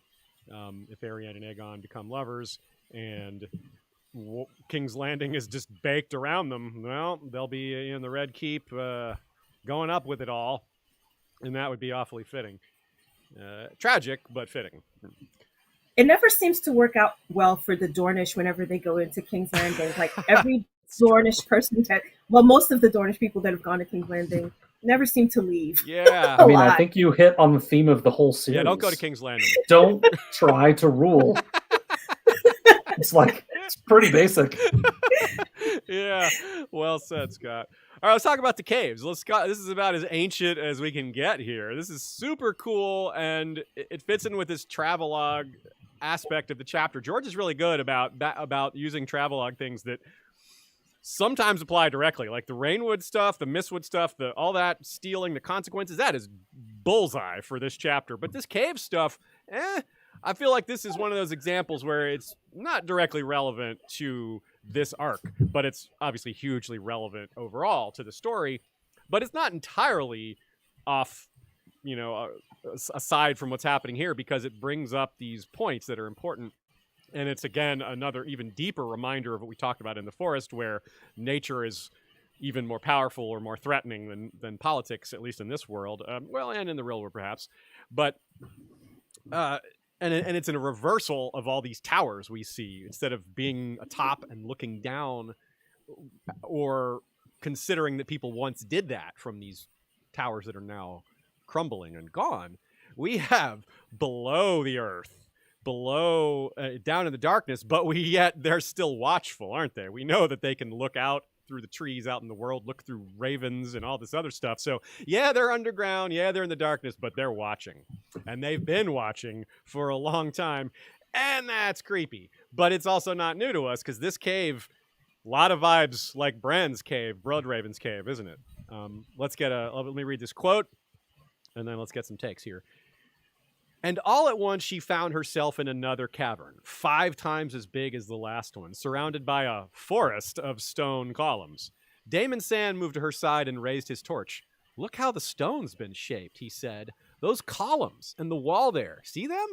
"Faces," said Arianne, "so many sad eyes staring. This place belonged to the children of the forest." Yeah, before dragons even, this place belonged to the children. Mm-hmm. They covered everything. They ruled the whole continent. Well, maybe not ruled, may not be the right word.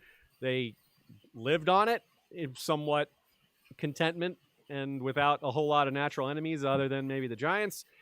And so the stone faces, stone watch trees instead of watchtowers. Are these fossilized werewoods? If so, it means they're dead. If not, then I don't know what else they could be. Well, Scott, let's turn it over to you. I see you've found another Lord of the Rings reference. Good on you. Yeah, I just was, when this hit me, when I read this, it hit me immediately. The Gandalf walking into Moria with the "Let me risk a little more light," and then he fires up the staff, and there's just rows and rows and rows of stone columns in this huge dwarven-built city. Call. It is awesome, isn't it? That's a really wonderful visual. And I just kind of imagine them to be like that, not trees or anything, but just stone that's been shaped. You know, we know the children have various magics. We know they can look through the trees and these things and use the trees. We know that they have some sort of water magic with the Hammer of the Waters. Maybe they can shape stone as well, or could in thousands and thousands of years ago. Yeah. Their powers perhaps have waned. But I wondered if this was a staging point for wars with the First Men as they were invading in the Arm of Dorne. It's certainly a big place where they could gather a lot of children together. I also even wondered if it was a place where the Hammer of the Waters maybe took place. They have access to water in the caves around them, as we see a little bit later in the chapter. Where they found Elia. Yeah. And when they did the Hammer of the Waters or tried it supposedly for the neck, they were right there in the Tower of Mokalan. And, maybe they had to be near the body that they were trying to affect. So, this Cape Wrath is reasonably close. And maybe this was their best hidden safe access for a lot of them to come try to impact in a big event like the Hammer of the Waters. Right on. Yeah, we've total speculation, nothing behind it. I like that idea. Fun. It's cool. I mean, that's what that stuff is there for, I think, to speculate about, because unless George gives us more, that's all we really can do. So I think that's completely appropriate and a fun theory. Besides, as you say, we've seen plenty of carved faces above ground, right? The werewoods above, out in the world, there's plenty of them. A lot of them have been cut down, but there's still a good number left. The only other place we've seen carved faces underground, though, is again the Screenseer cave. Manaro, what do you think about these faces? What do you visualize, or what does it make you think of, or just tell me in general what this does for you? My brain kind of went in a separate direction, which is nothing new. But I started thinking about like the Egyptians, how they create these underground tombs, and then they create like these scenes, right? To kind of tell a story. And I started thinking about how cavemen, how they used to also put different images on caves to kind of tell a story. And so these faces was kind of like telling a history and a story of the children, because the children were there before everybody. So there is a lot of long history, right? And so it could very well be that we know them to be, they probably went underground. I believe they went underground when men started first coming in. And so this was kind of like their safe haven, and this is probably how they kind of preserved their history, or a way of preserving who they are in the world, right?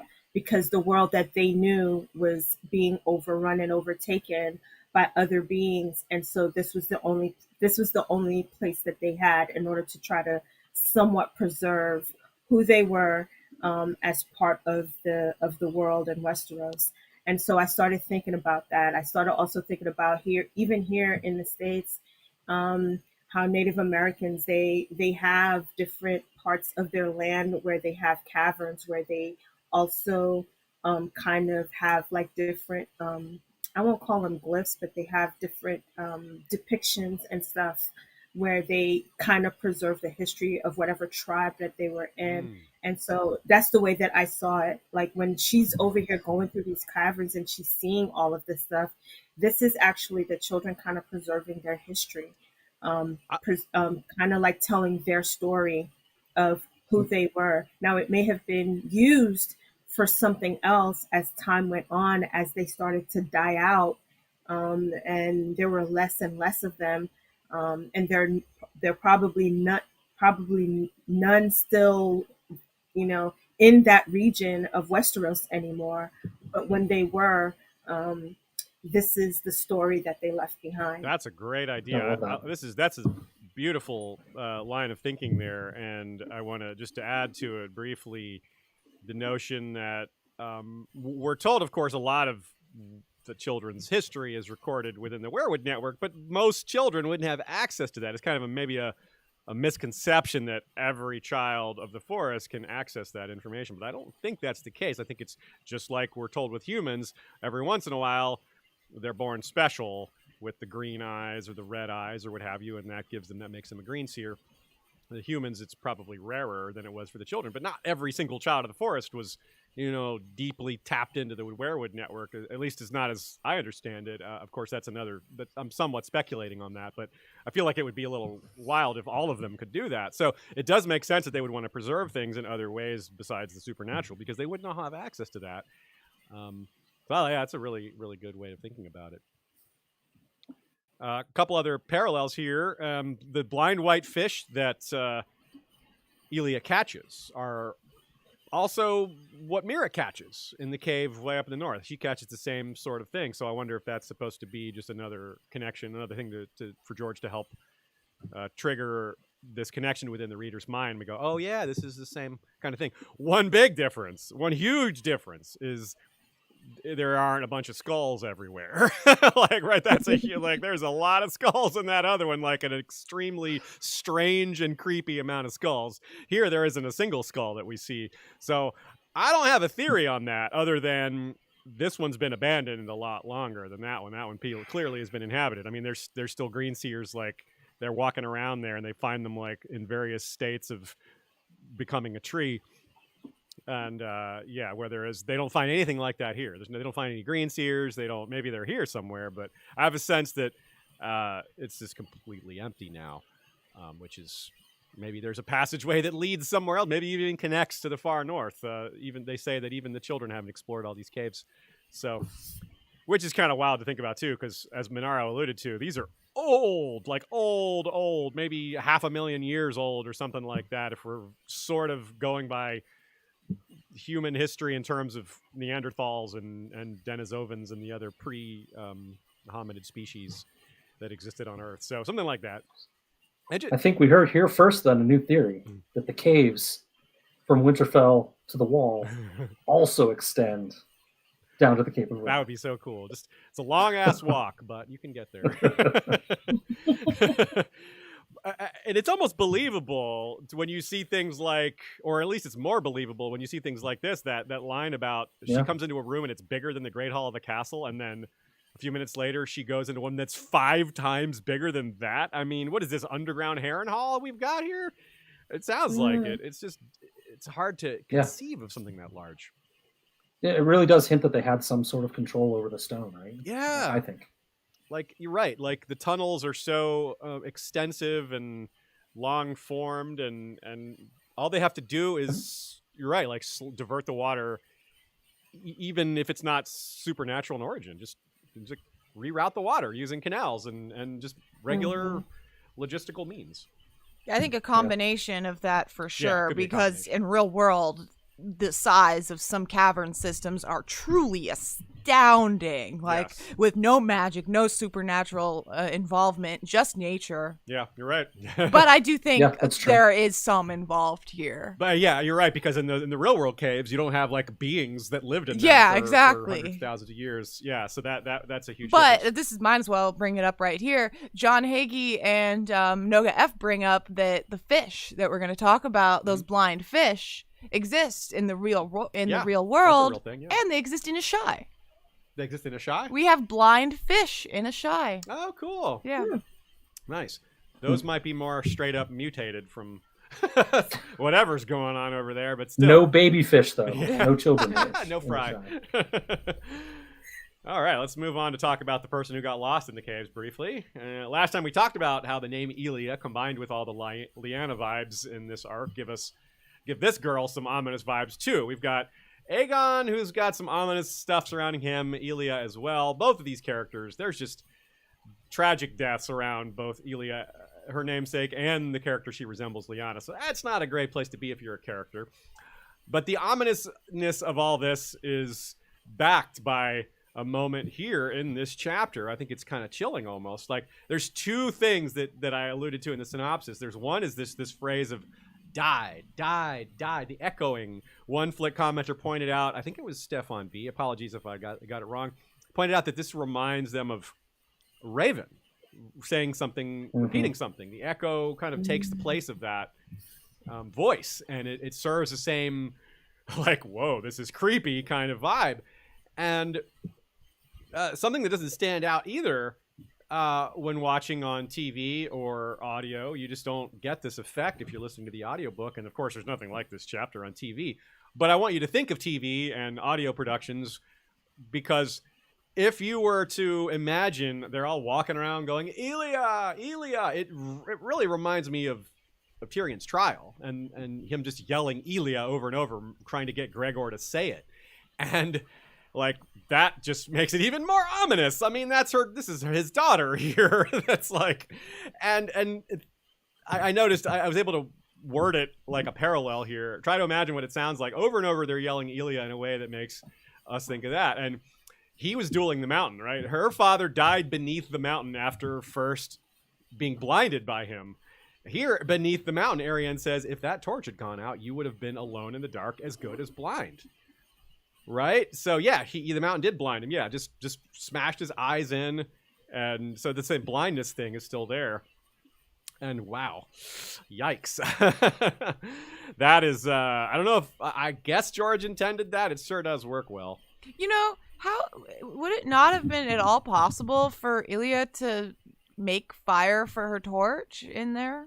Well, she had to add to it. Can't anyone carry some flint on their person because they know they're traveling? And if she didn't have anything else to burn, I don't know if she just if she couldn't I think the I guess she dropped the whole torch. I guess if she doesn't have enough, if she gets lost, then it just idly crossed my mind about how prepared they might be if they were ever. It's definitely a problem for us that none of us have any experience. Yeah, exactly. You're right. I don't have experience. I guess maybe some of our camping listeners or friends might have some experience. Even with campers that. Probably use flashlights. I was thinking about that in the cave, actually. They're talking about how big the cave is. And even with that number of people, with however many torches they had, they wouldn't see very much of that cave at all. Right. So it'd be even larger than they think. It's true, yeah. It's also maybe just a little bit of... the parent in me is just listening to her say, you could have died. And I hear myself saying, if you get that far ahead of me on your bike, you could get taken.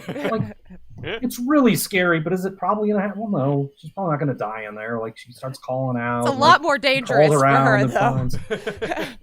Yeah. Well, especially where I live, probably, but, nobody around. But, so... Yeah, go ahead. It's probably just a little bit of exaggeration from I'm trying to prove my point here thing, too.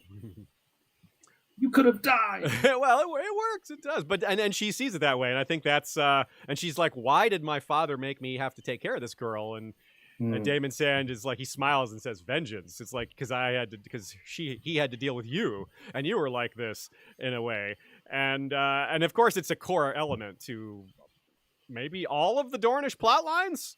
Revenge, like the major ones, is this vengeance. Like that's a pretty common element here. This one's kind of a joke, but it's also pretty much a bullseye, right? And there's Syvass in this chapter, and it comes up pretty well.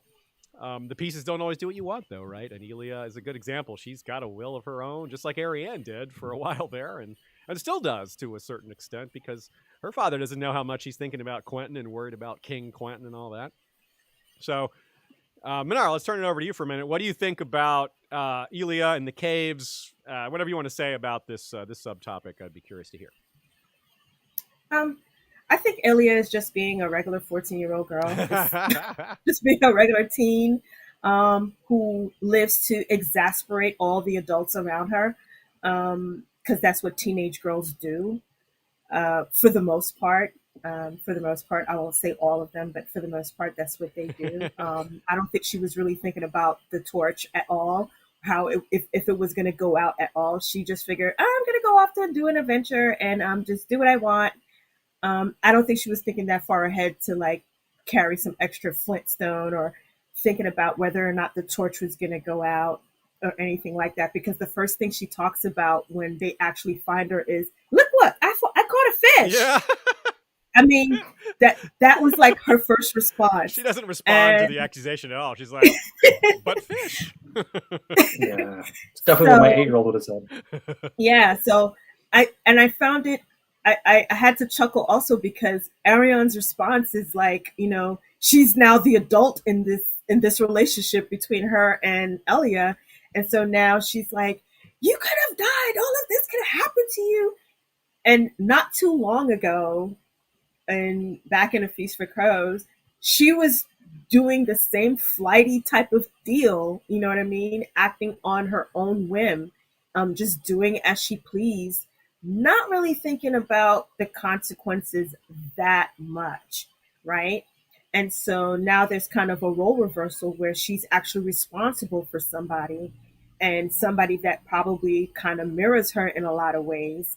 And so now she has to step up and be the adult in this relationship, right? And so probably it might have been a little bit over exaggerated, the whole you could have died part, but maybe not. But to kind of emphasize the point. Yeah. I think Elia is just being a regular 14-year-old, girl, just doing her own thing, because she probably thinks I'm a woman grown and I can take care of myself, and I don't need to be mothered or smothered.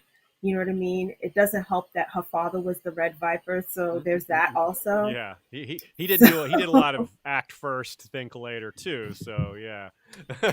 So she learned by watching him. Before this episode, we like to do our Always Sunny titles, and in Always Sunny, they will say something, and then a title card will come up that is the exact opposite. So for this chapter, I picture Arianne going, "I will never be the responsible one," and then it goes, Arianne Martell, responsible adults.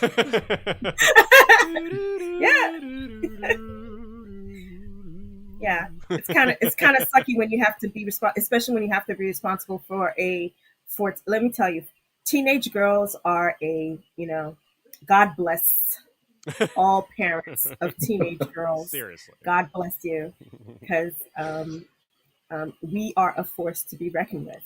And I could have probably imagined that might have been the same for Lyanna Stark's father, Rickard, because having a young daughter with a will of her own, and it could have been also because she grew up with all around a whole bunch of boys, so that there could have been that thing. But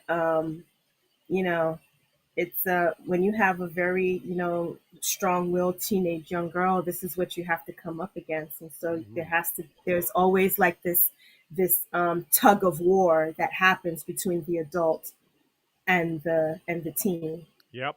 Certainly the case with my mother, who was a single mother and had me very young. She was a teenager when she had me, and she's very strong-willed, excellent person. But we clashed a few times because we're both stubborn. And yeah, so true for teenage boys, I suppose, too. But yeah, I was no match for her, though. I mean, my mom's excellent. Scott, what do you think about this? This Elia is a pretty interesting character. You say you have a kid yourself, or is it multiple kids? I forget. I'm spacing out. I've got a couple. Cool. I got a nearly 7-year-old and a nearly 9-year-old. Nice. They both act a couple years younger than they are. Would they go run off into a cave like this if such caves were nearby? I mean, it's a good thing that you don't have children of the Forest-sized caves in your neighborhood. Or do you? They're not too far away. Oh, we got some good caves up in our mountains, but not that I'm taking them to. Yeah, I mean, so Manaro and I were sharing some thoughts on this one quite a bit. I mean, going through and ticking off the words in my paragraph here that she used. It's a lot of them.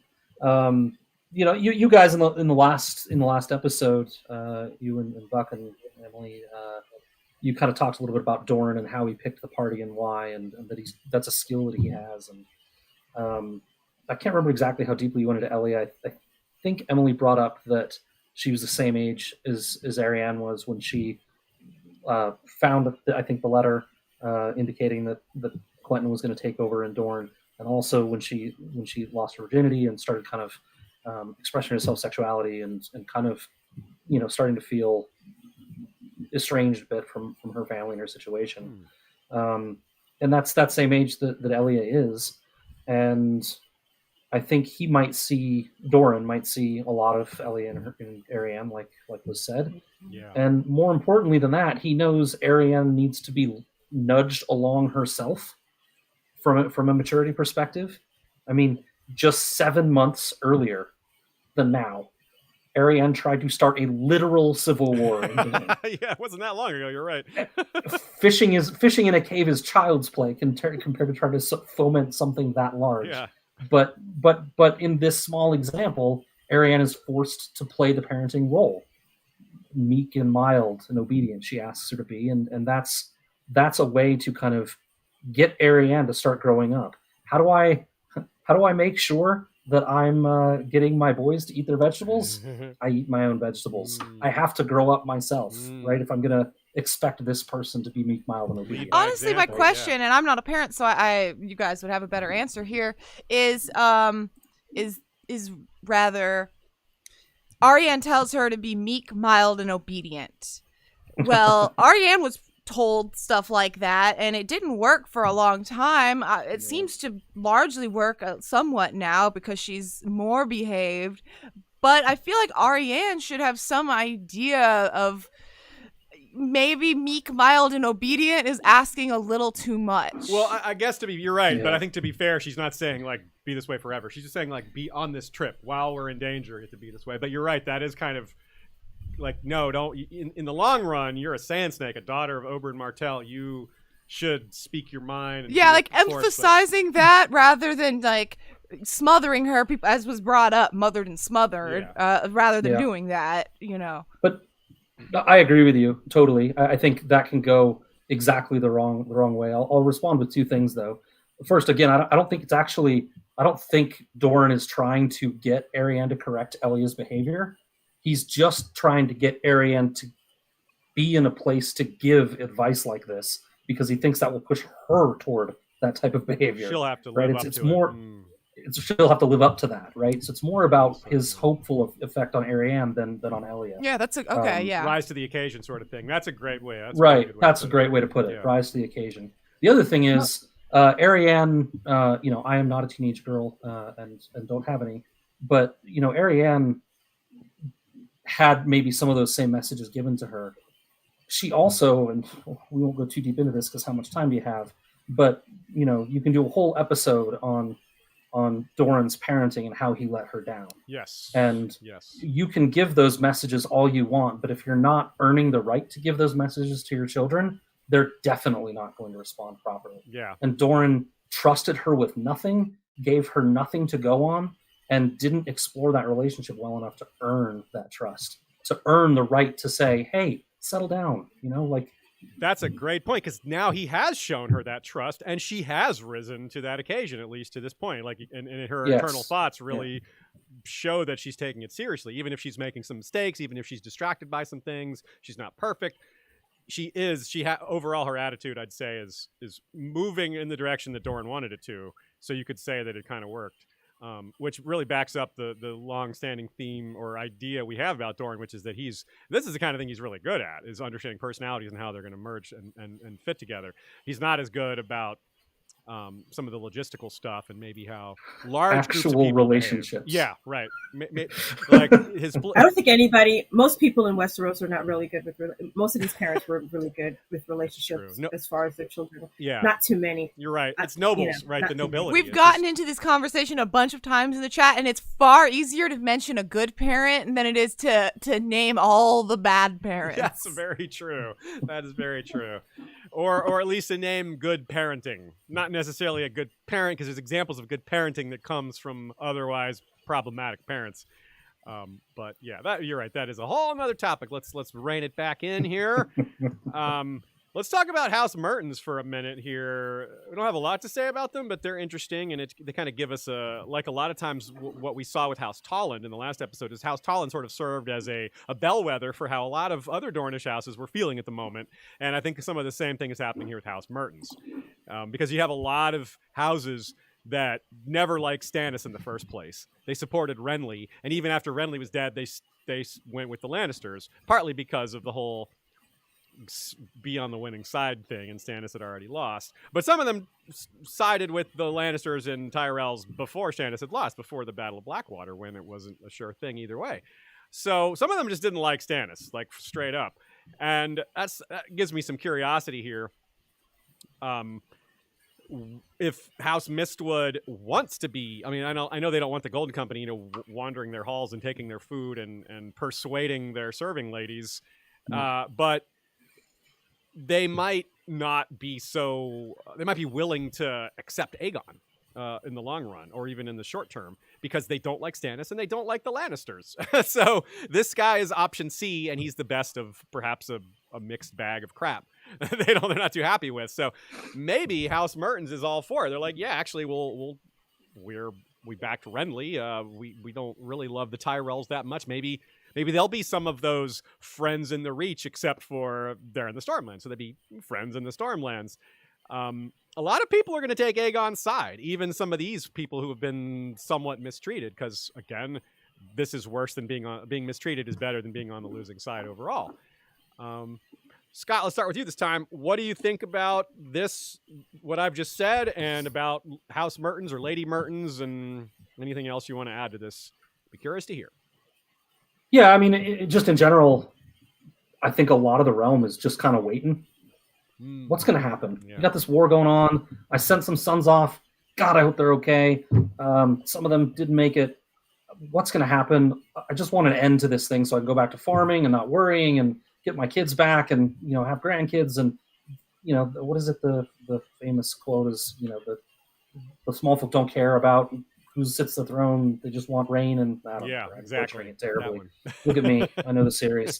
But to a large degree, they just want it over and they want to get back to life. And so if they see an opportunity for that, yeah, they might come on board. We saw 50 of them come from Weeping Town and join up. Maybe they see that as an opportunity. I doubt a whole bunch of people from Cape Wrath are super interested in supporting the Lannisters. Yeah, no, you're totally right. I just doubt it. Yeah. Yeah, it's a possibility for sure. Especially if the Lannisters start losing. Again, we keep talking about being on the winning side, and if the Lannisters lose this battle outside Storm's End, that's going to be a huge call to the realm. Everybody's going to be like, "Uh-oh, time to reevaluate what side we're on." Maybe there's a good opportunity to get on the winning side early in the game, that kind of thing. Right. So, Manaro, let me get your take on this, but let me throw you one more detail to maybe play with or not. In the TV show, Arya poisoned the Freys. Pretty straightforward. I don't think that's going to happen on the show or on the books. Although I do think the Freys will get some sort of comeuppance, and maybe Arya will have something to do with it, but I'm not so sure about that. Either way, the idea is there of poisoning an entire party, and that's also in Fire and Blood. Or actually, I think it's World of Ice and Fire. It doesn't matter which one it was in. The point is, there was once a wedding at Mistwood, where everyone was poisoned by wine, and it was sent by the Dornish. There were some assassins, and we're not told why these Dornish wanted to wipe out the people of Mistwood, but they did, and George often puts those details in because they're going to pop up again at some point. So in considering that, I wonder if maybe there's some room for some Dornish to maybe that's how Aegon goes down. We try to compare him to Daeron with a parlay, and how the Dornish ambushed this parlay with Daeron the First and killed him, and that ended the war. But I still favor the idea of Aegon burning to death, but maybe there's room for something like this to happen along the way where a group of people are poisoned by wine. Maybe I'm making too much out of this, so you don't need to incorporate this into your thoughts if you don't want to, Manaro, but I'm curious what you think about House Mertens or about Lady Mertens. We didn't hardly talk about her at all. She's another one of these kind of clever old women who say what she wants. A hoot! Nice. Yes. Nice. I agree. She is a hoot. She did give me a few chuckles. Maybe vaguely Olenna vibes there, kind of, right? Yes, I agree. I think House Mertens is probably represents one of many houses. In that, I agree that these people have been dealing with this war now for the past, I don't know, it's been like going on 2 years now since the War of the Five Kings broke out. And the ones that really suffer the most is them, right? Because a lot of them, they're sending out their sons, their husbands, and to go and fight for these lords and these kings. And, when their husbands and their sons and nephews and all these people die, you're taking away a lot of the men in their homes, the ones that, at that point in time and era, were the breadwinners and the providers for a lot of these families. And so when you when you have them go to fight, you call them up to arms to go and fight, and then they die or they get seriously wounded, you kind of take away stability, right? And it kind of brings me back to that part in where the Littles was the guy. The Littles was talking about how things used to be when a child back in the north. Yeah. How it was like stable. A woman north, could walk naked and be unmolested. Yeah. Lord, right. But when you remove that Lord, there's now instability, right? Under the Lannisters, it's been nothing but instability. They haven't had any true stability under the Lannisters. And so if somebody else is going to come in and say, I can offer you the stability that you need, the prosperity that you need, also, I'm just trying to reclaim what was taken from me. If you join me, this is what I can. It's kind of like almost like a campaign, almost, right? He's making campaign promises. Yeah, I will bring stability. Right, right. Vote for me. But the downside to that is the people that are kind of like managing your campaign. You've got the Golden Company kind of out here trying to manage this campaign thing, like Lyson Omar is handling this campaign. I don't know how successful that is. It's not going over too well. Right, it's not going over too well. Yeah, it's like and then all your campaign people get arrested after the election. Yeah. Uh-oh. And then you have the Dornish. Right? The Dornish are not the Dornish have a track record of just like ruining things. Yeah. They have a track record of just like whenever they're around, people die, and so I don't know how trustworthy the Dornish are in those parts, right? In those parts, how trustworthy are they? Probably people are going to keep them at arm's length. Yeah, they're not as trusted, right? Yeah, you're right. The realm doesn't trust the Dornish as much as like they're because they're. So when you mention the whole thing about them poisoning a whole party, I'm sure that story still those type of stories never die in those particular regions, right? And so those things will probably still be in the memories, especially of those that are probably were old enough where the story was still fresh and still was passed on for whatever generation, right? Because those things still live on. And so the Dornish are probably looked at with an eye of caution, right? There's some caution with respect to the Dornish. And so just like there was a lot of mistrust in, was it Darren's court when he brought the Dornish into King's Landing? He married a Dornish woman. There was a lot of mistrust for him, which kind of like led to all of these factions prior to the Blackfire Rebellion. You might find that happening here if Aegon decides to, quote unquote, get into bed with the Dornish. Great point. You might find there's some factions, especially in that region, that will not, look kindly on that. Yeah, you're right. There's a straight up bit of, we can call it racism or prejudice. Like, there's a lot of folks in Westeros that look that way on the Dornish, and having one like as queen, that was a problem for Rhaegar. Even Aerys didn't like the Dornish. Like, he was blatant about it. He's like, she smells Dornish. He just said all these awful things. So yeah, you're totally right. There's this mistrust. We think about the xenophobia that's likely to face Daenerys when she comes, because she's going to bring all these foreign elements of people that people have already expressed distaste for, eunuchs and Dothraki. Now, us readers, we don't have these judgments for the most part, but the characters in the story certainly do, and that's what we have to contend with, and that's what the other characters have to contend with. So that's a pretty big deal. Yeah, the Golden Company is sort of like that. There's these foreign elements that a lot of Westerosi don't like. Westerosi don't like sellswords. They're not like they're taught to distrust sellswords, and as we alluded to earlier in the episode, some of that's for good reason, but some of it's a little just that's just how they do it. It's just a different culture kind of thing. Well, a lot of them also come with names that they've come to mistrust from history, right? Peaks and all these house names that are now kind of maligned in history, or just that are clearly false, like Mud. Like that one's like thousands of years old. There's just no. That's like saying, yes, I'm related to Julius Caesar. Like what? How? Like how would you know that? Like I'm related to the first man who ever made a torch. Like what? So yeah, it's a good point.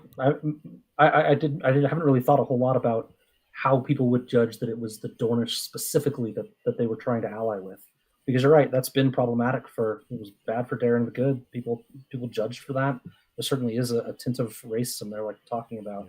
Yeah. I've been more focused on they need swords, and so they're going to do whatever they can do to get them. But if it earns them the mistrust of the rest of the realm, that's an interesting trade-off. It's a problem, yeah, or potential problem anyway. It's a really interesting thing to think about. So let's talk about the Golden Company in this light, because there's some overlap here, and it's certainly relevant to this conversation about a lot of things about the Blackfires and about some of the other plot lines happening in this parallel to this one. For example, let me read this quote here from Arianne. She says, "As free brothers go, your company stands well above the rest, I grant you. Yet the Golden Company has been defeated every time it has crossed into Westeros. They lost when Bittersteel commanded them. They failed the Blackfire pretenders. They faltered when Meleys the Monstrous led them." This is really similar to what Stannis says in Theon 1 in response to Justin Massey. "And now you would have me scamper off across the narrow sea to raise an army, as Bittersteel did after the Battle of the Redgrass Field, where Daemon Blackfire fell. Do not prate at me of history, sir. Daemon Blackfire was a rebel and usurper, Bittersteel a bastard. When he fled, he swore he would return to place a son of Daemon's upon the Iron Throne. He never did." I love that Stannis' insult is like, Daemon Blackfire was a rebel, Bittersteel was a bastard. Like, wait, what? Is that that's really comparable? Like, damn, Stannis, like that's rude. But anyway, so of course, relevant from that conversation too is that Stannis tells Justin Massey, he's like, my first choice is the Golden Company, and of course, and he also says he needs more bowmen. And as we've learned, that's something that the Golden Company is particularly strong with these days, is archers. We saw that last chapter, or not last chapter, but in John Connington's last chapter, when they take Griffin's Roost with ease, in part thanks to their archers, although it looked like it would have been pretty easy anyway. So Leah, let's talk a little bit about the Golden Company, a few of these members. We'll cap it off with Lyson Omar. We'll start with some of the lower ranking dudes. Scott, what do you think about this? I see you have some general thoughts on these characters. That's perfect for this. Yeah, I've got some general thoughts on the Golden Company and how they're being managed that we kind of touched on earlier. I've got some thoughts on individuals as well. I'll start with just the general thoughts. Yeah. I mean, I think we see through Chain and Mud, the kind of the first ones that we meet that are not under the yoke of Connington directly in that main group. They're pretty loose with their information. I don't really, frankly, even know why they have the information. They give up that John Con isn't at Griffin's Roof. They give up that he's marching. They give up that they're counting on Dornish support, which, they probably know already, but it's still just giving them leverage in the conversation, right, for support. And finally, Chain gives up, that Storm's End is their target. There's no reason for a dude like Chain, as good with that awesome weapon that he has as he is, to have this information. Mm-hmm. You don't need Chain to know any of this. It's just alluding to what we were talking about earlier. It's bad management. They're just not as disciplined as they could be. We've mentioned the foraging and things like that. Or they're just not, well commanded. I agree with that completely, and I don't think what I'm going to say, but I do wonder if there's ever any chance that, they wanted Arianne to find this information out. Oh, it's like they're playing. I don't really think that they're complex enough to be able to lie, really, which is why I'm saying I don't believe it, but, Yeah, maybe the Chain is the DiCaprio of his time. He's just got everybody fooled. No, it's an interesting point, though. You're right. I mean, maybe they do want that information to slip a little bit. And I mean, to be fair, Chain doesn't have to be in on it. They could just know that Chain would share that. Yes, that's true. Yeah, that's true. Just let him talk. Right. He's going to just tell enough of their subordinates, and some of them will talk. Yeah. And Arianne will think that she got the drop on them and has information that they didn't want her to have. Yeah, you're right. You're playing a higher level of chess than my brain is playing in this analysis. It's easier. Well Damon says these guys are sergeants, and that's important because they're not officers. This isn't universally true, but something that you often associate with being a sergeant is the day-to-day management of the rank and file, which in the U.S. Army, you got a lot of tough people, and so you need a tough person to get these stubborn personalities to kind of be in shape and to be disciplined. You got to have willpower and consistency to do that. With these guys, it's a little bit worse, or a lot worse probably, because these are killers. These are straight up killers. Almost every single one of them are people who have murdered and other awful things. So you're the day-to-day boss of killers. You got to have a really tough personality to do it. And all that to say is, these guys probably aren't great with intrigue, right? Because this is blunt, in your face, say what you mean, shut up and do what I say, that kind of discipline. There's no intrigue in that. There's not cleverness, not a lot of cleverness involved in that sort of situation. So it doesn't fit in that mindset very well. But they're also probably not the guys you want in charge of your PR campaign. No, you're right. As you take these castles, they got 50 guys from Weeping Town. Maybe they could have had 300 if they had somebody that could calm people down a little bit. Good point. Yeah, good point. Manaro, anything to add to these personalities, these types of characters, and maybe the theory about the way this information spreads? Now that Ashaya had just mentioned that was a pretty good point, because every campaign needs a leak somewhere, right? You have to leak information. Every campaign requires that because the information has to get out there somewhere, but it can't come directly from the quote unquote source. So it has to get out by some other form.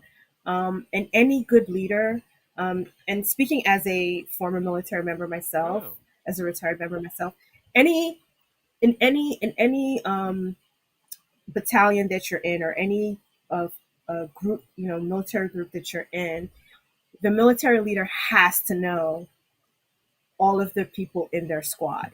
You have to know them in and out, because that's how you manage tasks, right? If we have a mission to accomplish and I have to manage tasks for everybody, I have to know everybody's weaknesses and strengths, right? And probably who's ever above Chain and Mud probably know who they are already, right? Probably know that they're probably, loose at the lips, probably Chain more so than Mud. Yep. And so and you also have to look at age also, right? Because if I'm somebody who's a lot older compared to somebody who's a lot younger, if you're younger, you're probably more straight and narrow, right? Because you're new. When you're new, you want to do things the right way. When you've been around the block for a while, you tend to be a little bit more relaxed. And that was the difference between Chain and Mud for me. Mud seemed to be a little bit newer, so he probably wasn't as loose in the lips. He's probably trying to maintain some form of decorum. Chain, on the other hand, he's been around the block.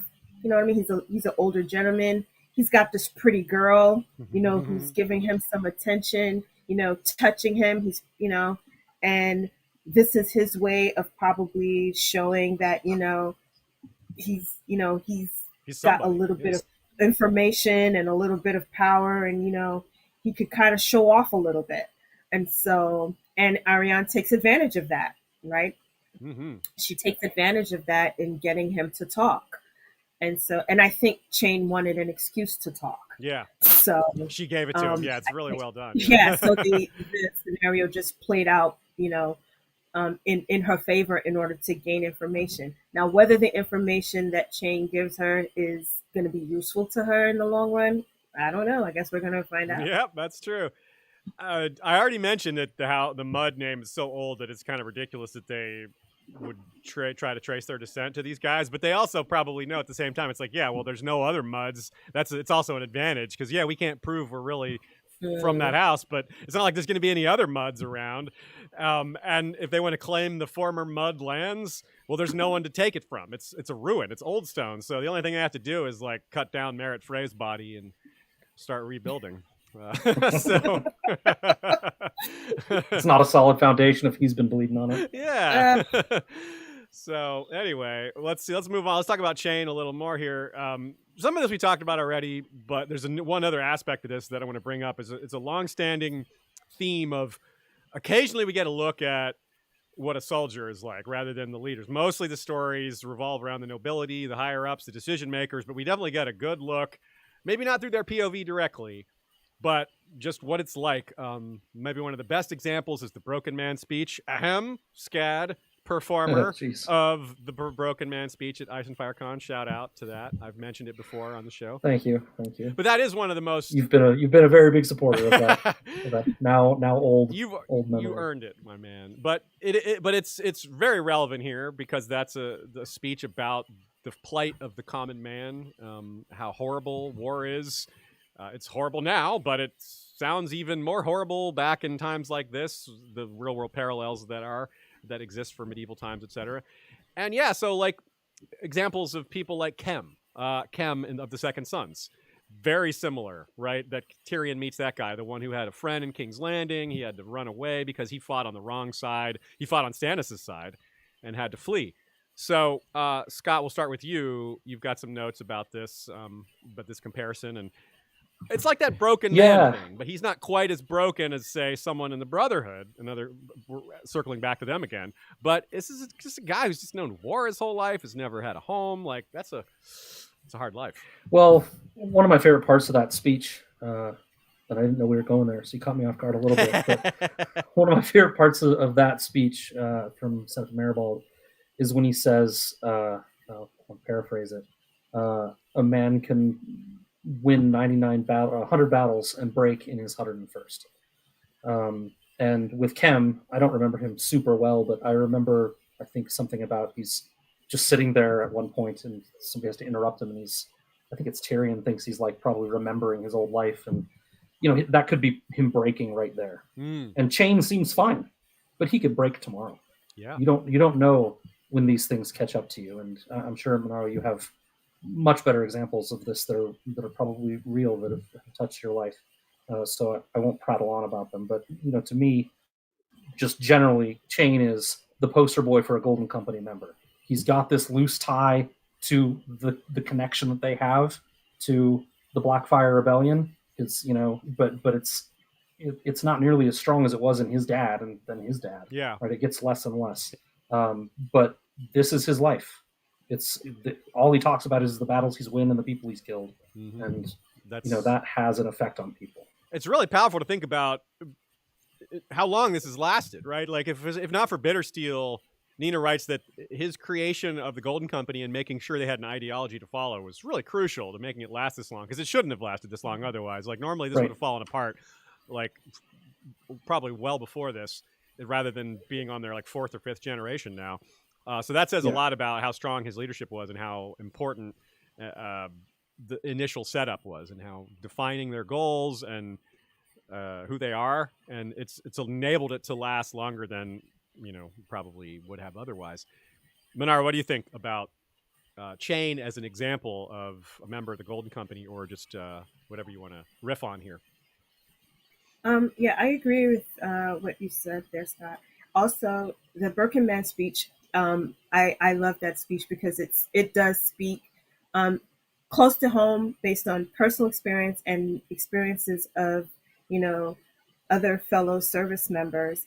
But it also speaks to not only service members, but to the regular, town folk, because they are just as affected by the war as those who actually serve.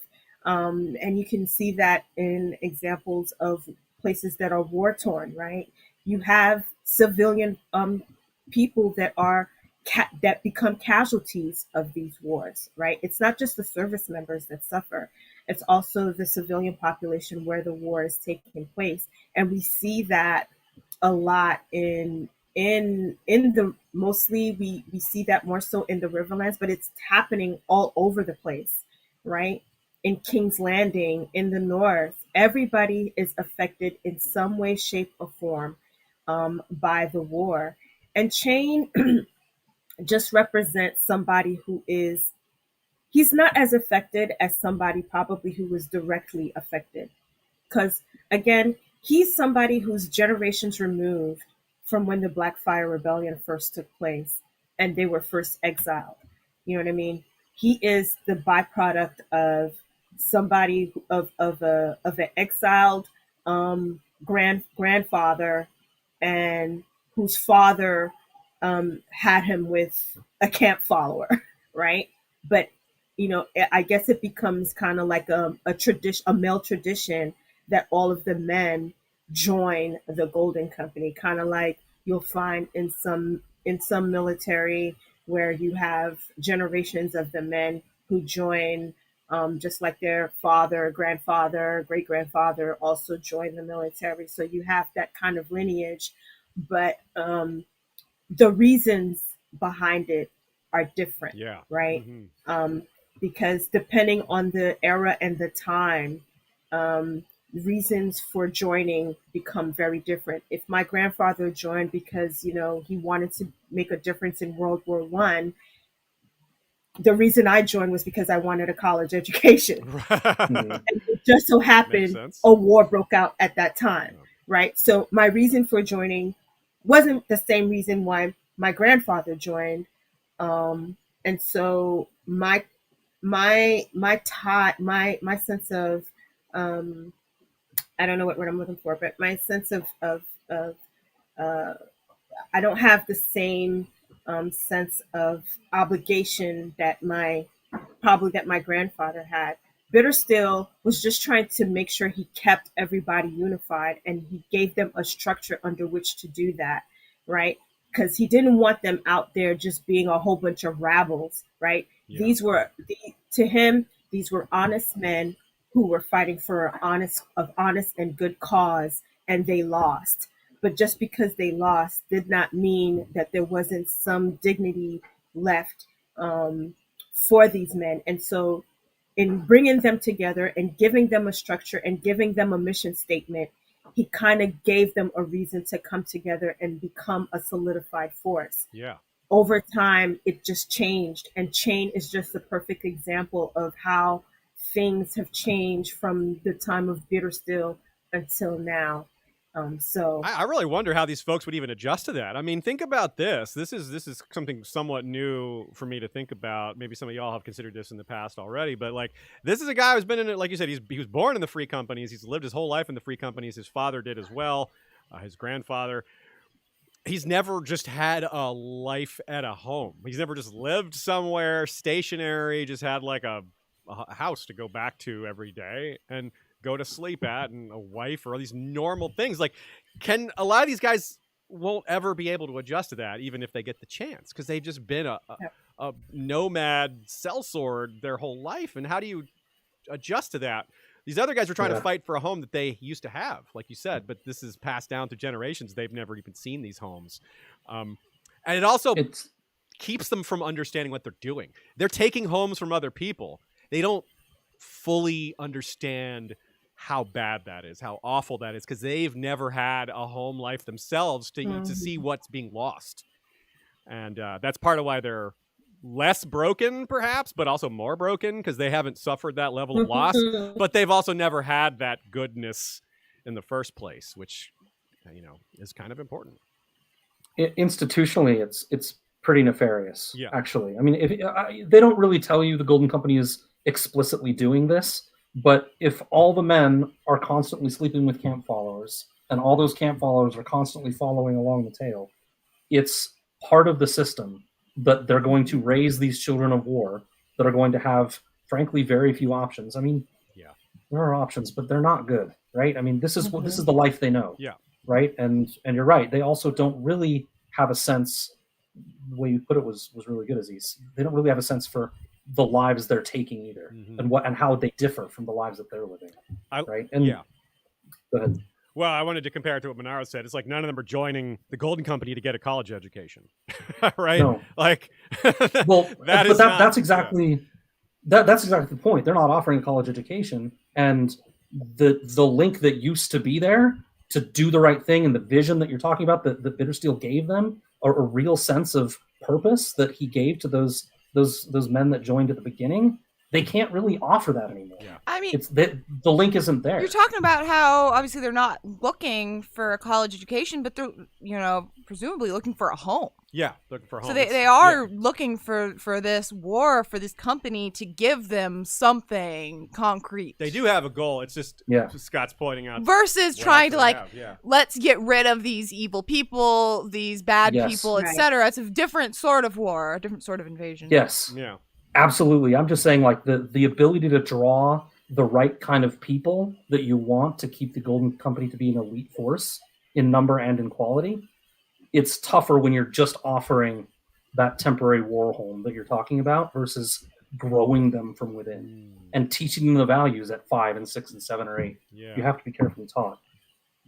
And I would have to think that over time too, that the ideology starts to die off, because when you've been away from home for so long, the idea of going back, especially when they keep talking, it's kind of like how Daenerys keeps, you know, she hears from Viserys about home, but Westeros was never home to her. Was never home to her. The only home she ever thinks about is the home with the red door. She doesn't think about going back to King's Landing or going back to, you know, to Dragonstone. She thinks about the House of the Red Door. So she doesn't have a true connection other than what her brother told her and what people are telling her, that the throne was stolen from her family and she has to reclaim it. And that is what is driving her. But it's not truly that she's trying to quote unquote go home. It's the same thing with a lot of these current the Golden Company now. Like, this was never really their home. This was the home of their forefathers. But they've been told for so long that, you know, you have to go back home. You have to go back home.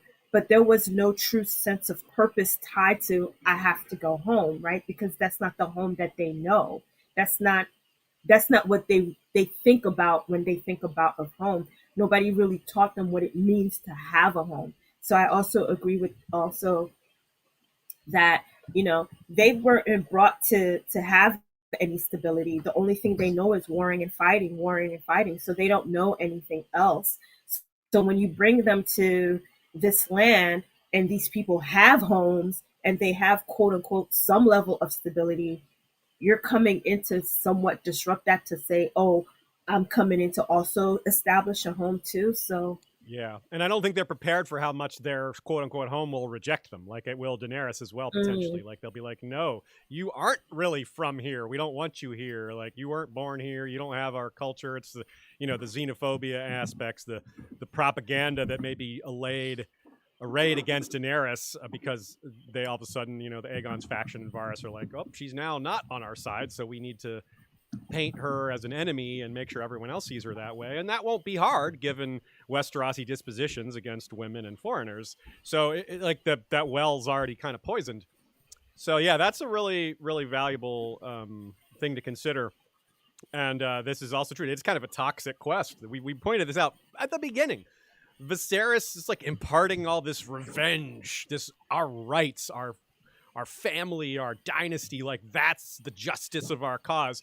Wouldn't it have been better maybe to just be like, just go home and not have to steal a castle back to go? Like, does that really have to be a condition? Just go live in Westeros. Just live there. I mean, maybe Dany can't do that because Robert wanted to kill the Targaryens, but like a lot of these second son, or at least these Golden Company guys, they're not like outlaws. Like John Mudd could probably just go over there and get service with some lord and live in Westeros. He won't get his castle. Mm-hmm. But, like, yeah, why do they have to come back on these terms? Why can't they just, like, come back and just live there and be regular folk? But, well, because they were taught from childhood that, that this is the way to go. So, yeah, it's hard to break out of what you were taught as a kid and what your father and father's father and grandfather, all of them were living the same goal. It's hard to break out of that cycle. And when you don't really have any other options presented to you. Exactly. It's like, well, I have... What other choices do I have? None. Okay, then. Right. That's why we'll stick with plan A. There is no plan B.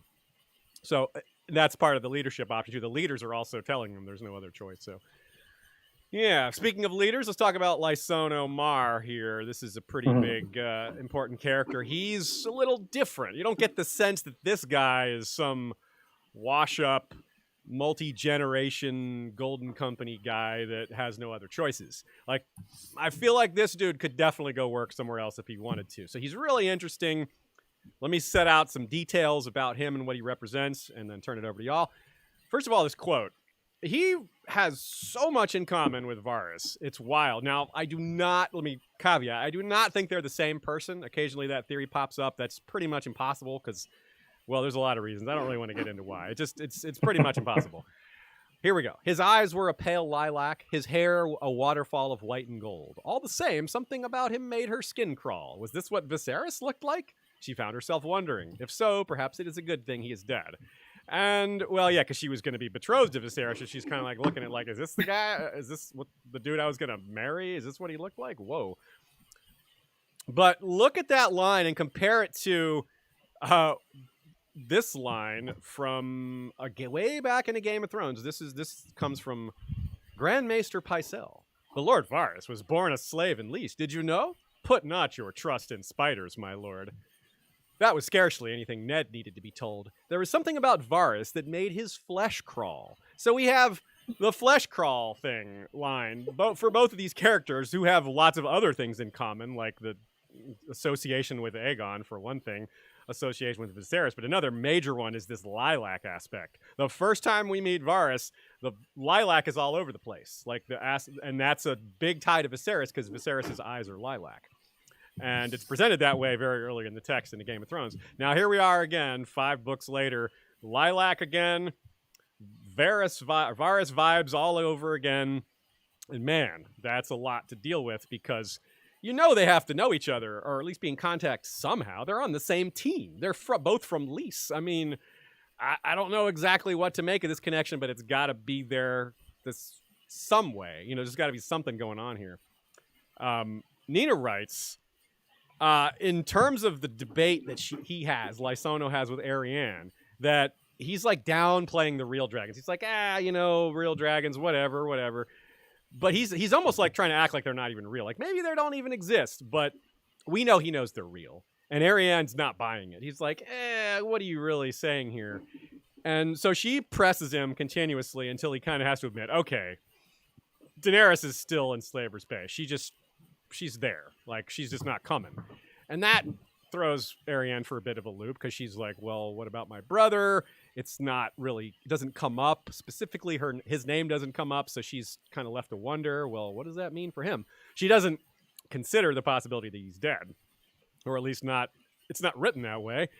And this is really important because the way Lyson plays it off, he's like, I'd rather have, dragons are better than elephants, but I'd rather have an elephant here than a dragon in Slaver's Bay. I'd rather have what I can touch rather than something that's just a promise.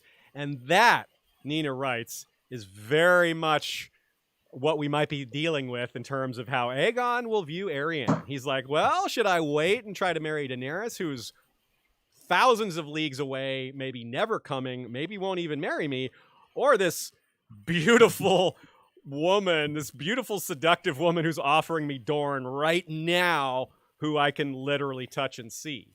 And that is a powerful indicator of the way things will go. And I tend to agree that, it's going to be hard for young, whatever teenage year he is, to resist Arianne in terms of when she's right there in front of him, when Daenerys is, way the hell over there, especially after all the things Tyrion imparted to him too. So, Scott, what do you think here about Lyson Omar in general, about their negotiations, about anything you want to say here? Yeah, I've got a lot of stuff here about the negotiation and the whole Arianne Aegon thing. It diverges mostly away from Lysono, but we can come back to him. Is that all right? Yeah, fire away, man. Whatever you want to say. All right. So yeah, I think it's important to remember that I don't know whether Aegon's going to be able to hold on to this, but part of Tyrion's message was don't go to Daenerys hat in hand. Yeah. Be desirable, and you'll be desired by her. If you want to really partner with her, make her want to partner with you. And, Doran sends a jar of mud to Dany. She looks at it, admits it's fine for mud, and tosses it away. Don't be mud, right? Like, if he can keep that part of his message in his head, instead of letting all the victories go to his head, maybe he can resist Arianne. That said, I kind of doubt it. Like everyone else thinks, it's, as Blood Rider Marcus said on our podcast a couple months ago, I imagine myself with a beautiful woman as a teenager, and I would have lasted only a couple minutes before she had me wrapped right around her finger. Right, it's hard to just imagine it going another way, right? it really is. Arianne is also kind of just as likely to let it go to her head. She's never been matched up with anyone that fit her. She's finally got this, he's a little young for her, that's true, but she's finally got this successful guy with a lot of potential, and he's maybe turns out to be charismatic. We've seen hints of that. Supposedly he's handsome. Very pretty. I'm not sure if he's her type really, but he's very pretty. Maybe she gets into her head that they don't need Dany. But it's important for her to keep her head because, as Buck said I call Sir Buckley Buck. I don't know if he even likes it. I should ask him something. Anyway, as he said last week, Dany's going to come in and change this game at some point, and they all have to be ready for that. Neither Jon nor Doran want to commit to a marriage of Aegon and Arianne at this point, not without an answer to the questions that Doran sent Arianne out to get, right? Did Q succeed? Does Dany have dragons? Is she actually here or coming? And all of these things lead to what I call the Footloose tractor standoff. And that is because the Dornish and Connington, Varys, that whole group, both have a prize on their hands. They have a young, marriageable person, and in Dorne's case, a bunch of available forces that are valuable. And both of them see, obviously, the match that could be made with Arianne and Aegon, but neither of them want it to happen immediately. They both need to wait and get the answers to those questions. For Dorne, they can't risk allying with Aegon while the news of Quentyn is still pending. They can't risk angering Dany by backing a rival claimant that might get Dorne burned to a crisp. They've lived that life. They don't want it. For Jon, he needs to wait for Dany also. He will do everything he can to keep Aegon away, like at least 2 rooms away from Arianne, because he knows that, she could wrap him right around her finger. It's literally a game of tractor chicken, and even if one of them kind of wants off, they kind of can't get off. They need each other, but they don't want to commit to each other until they have this Dany situation kind of resolved. Well said, yeah. Let me add one little thing, and then let's get Manaro's take here. there's this this idea that well, actually, I guess we've kind of covered that. I'm going to abort that thought rather than be repetitive. Manaro, what do you think about this? Do you have a similar idea of how it's going to go between Aegon and Arianne, or do you have a different take? Or if you want to comment on Lysono, feel free. I'm curious what you have to say here. Lysono, my favorite femme. Yeah. I think Lysono is kind of there to be kind of like what you call it. It's like that little person on that, like the Jiminy Cricket. Oh yeah. That's like throwing like little thing, putting things inside of the subconscious for Arianne to think about. Because I'm sure he's probably read Arianne and probably can tell who she is or what she's about, right? Yeah. And so all he has to do is sow seeds, right? In order for her to overthink, because that's what she's doing. A lot of her internal thoughts are overthinking everything, because she's thinking about, well, what about this? And what this? And what about that? And this? And, what will my father think about this? And how will this affect this? And then what about my brother? Like, she has all of these conflicting thoughts that are going on in her head. And Lysono, I think people from Lys are very good, like, covert operatives. Like, they're very good at like reading people and also pulling information and not giving any information, right? Yeah. Because Arianne is very astute in being able to see that for everything that Lysono says, he doesn't really give her any information at all. And she knows she won't be able to get any information from him unless he wants to give it to her. Yeah. But at the same time, a lot of what he's saying is affecting her to some point because it's making her think. Yeah. Right? Yeah. It's giving pause and it's giving her food for thought, if you will. So as far as Arianne and Aegon goes, I agree that it might have to be a waiting game, because like Daenerys is a wild card because she has dragons, right? Aegon might have the Golden Company and he may win a few houses over to his side, but Daenerys has dragons, right? So I don't think anything is going to trump a dragon at this point, and everybody's trying to play the waiting game to see what is Daenerys going to do. Because at this point, nobody knows what she's doing, where she is, if she's coming to Westeros, or when she's coming to Westeros. Aegon is kind of like taking a lot of what Tyrion said to heart, in that he's, trying to make himself a more to be the better prize, right? He's trying to make sure that he is more, he's worth more to Daenerys by the time she does see him. At the same time, he does have Arianne over here, who's just as pretty, who's just as drop dead gorgeous, and who also comes with a might of her own, which he can have right now. Daenerys, we don't know when she's going to come around, right? And if he's trying to get the Iron Throne and he's trying to secure the Iron Throne, does he play this waiting game, not knowing when Daenerys will show up? Or does he do that and secure it?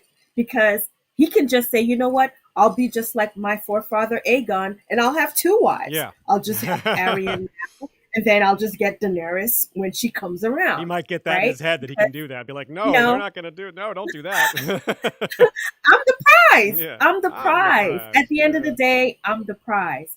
I think he might be underestimating how much of a prize he might be to Daenerys, more so than he is to Arianne, right? Yeah. Because Daenerys, she can say, well, I have dragons and I want the throne. And so if you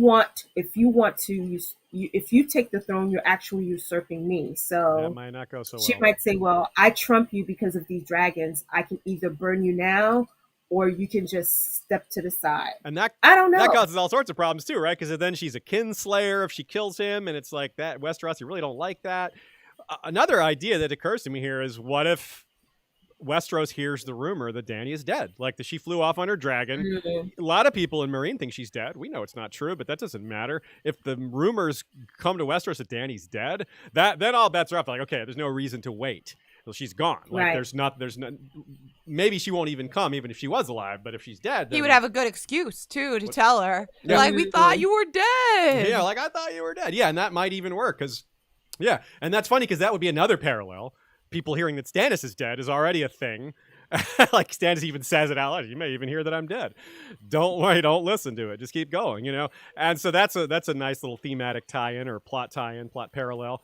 And to add on to that as well, you got the possibility of, you got to balance the fact, this waiting game has to be balanced with the fact that, as Tyrion told them, the time to strike is now. While Cersei is in charge, while the Tyrells are in disarray with this trial, waiting has all sorts of other risks. Yes, you might get Daenerys by waiting, but you might lose your opportunity. And you can't exactly wait to face the Tyrells in battle if they're marching towards you. Like, what do you you got to do stuff now. Like, things are happening now. So they only have so much ability to wait, even if they want to.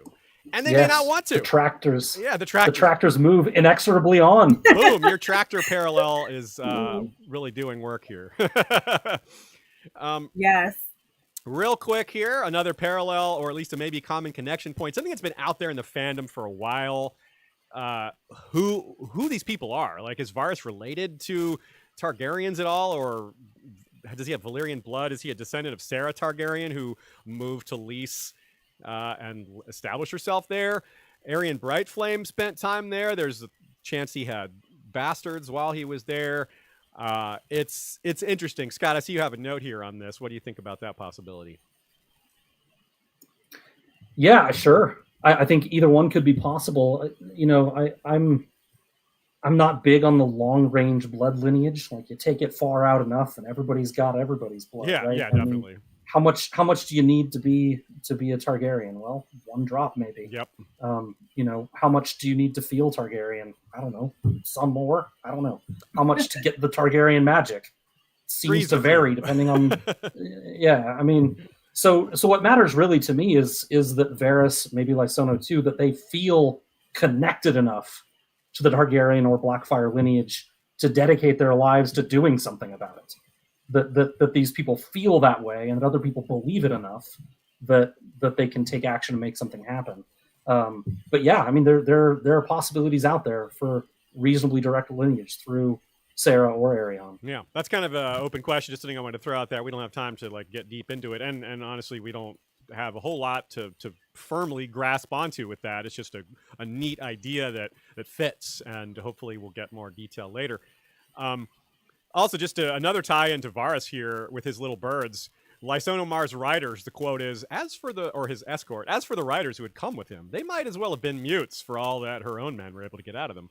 So there's that as well. So that's just kind of like his own personal guard are trained to not talk. But the way George writes it, it gives us Varys vibes with the tongue cutting out. And probably how it would be with Bloodraven too. His raven's teeth probably were well controlled with their talking. So another thing I don't want to get too deep into, but I want to throw out there for people to consider on their own time, just to think about in the back of your head. We've talked about how there could be like a power struggle, like not a love triangle, but who's going to be in charge of Aegon? Like, if Connington's kind of got control of him, but if Arianne, he falls for Arianne, then, or Elia, then they're gonna have power over him in a way that Connington can't match. So we've explored that possibly a bit. What about Varys and Lysono? What will they think about the potential or actuality of Arianne or Elia getting influence over their chosen claimant? And that's, again, we don't need to answer that now. I just want to throw that out there for people to consider. It's like, yeah. Because they're maybe more already thinking of that. Lysono may already be like, well, she's good looking. I wonder what our teenage king is going to think of him. So he may already be thinking of this, but we don't know. We'll have to wait and see. All right, let's talk about the ravens that are being sent to Doran. And we'll go through them one by one real quick, and then maybe get a sense of what he knows. Raven 1 was from Weeping Town, so he gets all the information from Arianne 1, the Tollans, what they're thinking, and maybe even those dragon dreams. I'm not sure if she reported that. More importantly, men joining Connington, like the boys just voluntarily joining. Also, those slave raids, which we'll talk about in a minute. The Golden Company being in control of the Stormlands, that's a big deal. Scott, what do you think about that? Oh. Sorry, I went on mute. I think it's interesting that I hope she's not reporting all the rumors. Doran asked her to report only what she knows is true. Some of those things are rumors. I guess she could just say, these are rumors. I don't know them. But if it's true about the men joining up, it doesn't imply that there's some interest. Like we said, the area is unstable. People aren't huge fans of the Lannisters. So this is one thing that the Golden Company has been counting on, that people would flock to them. And I think it's something that Doran will take into account when he's considering whether or not they should act or not, right? He's getting support from elsewhere. So we're not alone. It's not just us. Yeah. Okay. And then as a good example of that, we have this line. Feathers heard men muttering that the Griffin had put Red Ronnet's brother to death and raped his maiden sister. Ronnet himself was said to be rushing south to avenge his brother's death and his sister's dishonor. Well, we know that's not true. We know he kept them hostage and didn't touch them at all. And Connington is not interested in women at all. So that's just a ridiculous rumor from our perspective. The second line is somewhat true, that Ronnet is heading south to avenge his brother's death and his sister's dishonor. Well, the brother's death and sister's dishonor part isn't true, but he is rushing south, or wants to, with Mace Tyrell to take the castle back. Most likely he's just doomed. So that's a bit of a problem for him, but I'm not sure we're a big fan of him. He's the guy that was pretty mean to Brienne. So Raven 2 came from Mistwood. The Golden Company has Mistwood, so Doran's going to know that. I wonder if she mentions the cave to Doran. I don't know if that would be relevant to him, but I'm still curious. And they learn this one that Connington's on the march. Manaro, anything to add to either for this Raven or the last one? I think there has to be a deciphering of what's true, what's not true. Yeah. Or reading in between the lines of all of the information that you're getting and trying to weed out what's pertinent in order for him to make a decision, because of course of how extra cautious that Doran is.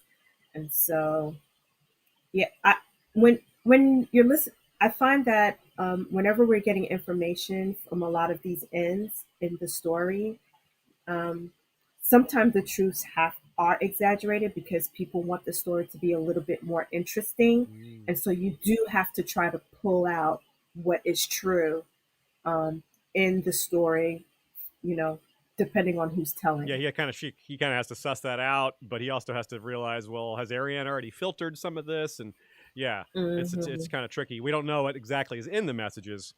Now, Scott, Raven 3 is on the road to Griffin's Roost. She sends 2 messages on the road to Griffin's Roost. One after finding out that they're going for Storm's End, and the fourth one is after she speaks with Lyson Omar, but before getting to Griffin's Roost. So after Raven 3 is when this is the news they're going for Storm's End, and there's still nothing about dragons or Dany, though, is there? And that's really interesting.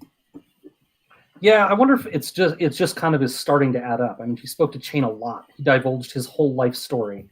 Presumably, she could have slipped in a few unassuming questions about, hey, have you ever seen a dragon? Yeah. Or like something that would have given her a clue that Dany is not there. I think some of the questions are starting to be answered for her, even if they aren't known. And so I wonder if she's starting to send hints in these letters about that information. That I'm not hearing anything about Quentin. Right. I don't think it's good. Yeah. So yeah, that's a big deal, right? That's kind of ironic. So Doran's going to know that they have taken or they don't know that he's taken Storm's End. She'll probably send a Raven from Storm's End, and then he'll be like, "Whoa, you're at Storm's End," So they still don't know if they let her. Yeah, if they mattered, right? So this is really interesting to me because if they let her, they might not let her send anything. Sorry, I misunderstood you. Yes, they might not, but I think they do want that. If they lose the battle, they may not let her. But if they win the battle, which we expect, they will want to spread that news far and wide because that's kind of the point of making her watch. So Doran will be like, "Oh, they're winning," but that doesn't mean it'll be enough winning. He'll still be concerned, like you said, about Dany because we still haven't heard like. if Lysono could lie about could spread the rumor that Dany is dead, if he could push that rumor that we already know exists, he would. Because he's trying to downplay her value and usefulness now that she's decided not to come or marry their guy. But if he knew Quentyn was dead, he might have said that too. He might have said, like, yeah, you don't want, if your brother's dead, and Dany may have had something to do with that, he could use that against her. But given that he didn't, he probably doesn't know.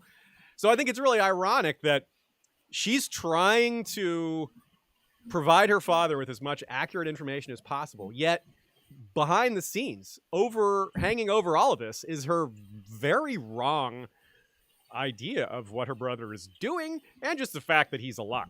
So let's take a minute to think about this King Quentyn mindset. Manaro, we'll start with you. What do you think, just in general, your thoughts on how this is driving her and where it might lead, if you have any ideas on that? Because obviously it's not going to go where she thinks. I think it obviously bothers her to some extent, that her brother might be king, and that she feels that she might have to be subservient to him, because she thinks about, do I have to kneel before him? You know what I mean? Yeah. Because she doesn't really think that highly of him. Mm-mm. And having to, be subservient to him doesn't sit well with her. So she has these, she's always having these thoughts about, well, he is not really much of anything. She describes him as dull. She starts to be very superficial. And in that instance, she kind of reminds me a lot of Cersei, right? Because Cersei, when she's thinking about people, she thinks about their outward appearance to decide whether or not they're important, or that if they are somebody. And in that instance, Arianne is doing the same thing to her brother. Like, she's thinking about his outward appearance and kind of like his personality to kind of determine what his value and his worth is. And so the idea of him being King Quentyn doesn't sit that well with her, to the point where she thinks about, do I have to kneel before him if he's king? So yeah, she really hates the idea. There's definitely some pride, some ego. You're right. What do you think, Scott? Yeah, I think you said it really well, Manaro. I would just add one thing. I mean, she has 8 years of angst directed at her father and also at her brother that just doesn't go away. It's just not easy to just set those emotions aside. She's been thinking about him in a certain way for so long, but like she just can't make it go away overnight. And yeah. So yeah, I think just the whole idea makes her uncomfortable. It was transposed from he's going to steal my seat to he's going to be either way, she just doesn't want him to be above her in rank. You know, one way or the other. Well, she doesn't. Yeah. She needn't worry. Oh well, she's worrying. I wonder how she'll feel when she finds out that he died. I know. I wonder if there'll be if she'll carry a small amount of guilt for thinking the way that she did for so long. And then now he's dead, and then she never had a opportunity to, quote unquote, maybe mend whatever relationship they may have had, and that her misguided angst against him because of what she thought her father was doing, which turned out to be not what she thought it was. Yeah. And what a mess if she finds out and has to be the one to tell him. She has to send a raven that's like, oh, by the way, Quentin's dead. Or if he finds out first and doesn't have a good way to tell her. Like, I don't know how we would possibly see that, because there isn't currently a POV with Doran, but still, like, the order of it, this is part of why this is such a conundrum, because it's like, that information is going to reach Westeros at some point, and whoever hears it first, it's a big deal. So we'll have to wait and see on that. Okay, so a good example of a small line with 1,000 implications, potentially 1,000 implications, which really fits well with this idea of these infinite caves that they stumble on, which is every plot line in A Song of Ice and Fire you can do so much with. This is a one line here. In The Broken Shield, Daemon Sand was told that the great sceptry on the Hulf of Men had been burned and looted by raiders from the sea, and 100 young novices from the mother house on Maiden Isle carried off into slavery. This is a tragic side effect of the huge disruption Daenerys has caused to the slave trade. She's smashed the source of a lot of slavery, Slaver's Bay, but not nearly all of it, of course, because it's rampant. But this is a global economy we're dealing with, and when there are fewer slaves to be bought, the demand rises, and so does the price. So there's more people out there looking to find slaves. Nina points out there's a bit of a parallel here to the slave catchers going beyond the wall to catch wildlings and all that. We even see Lycine ships do that to bring it back to Lys yet again. But we don't really have this idea. It's not common for slavers to come to Westeros. But it's apparently popping up more and more because Westeros is unstable and it can't defend itself. And evil people grabbing slaves where they can. This is if you're an evil person, this is a golden opportunity. You've got a religious place of peace. Now, what that suggests, it's not just a typical Viking thing that happens. It's not like Nina suggests. Victarion's Iron Fleet is missing a lot of ships, right? It showed up over there. Maybe some of those ships just said, screw it. I'm not going all the way over there. Let's go raiding on the east side of Westeros. These could be rogue Ironborn.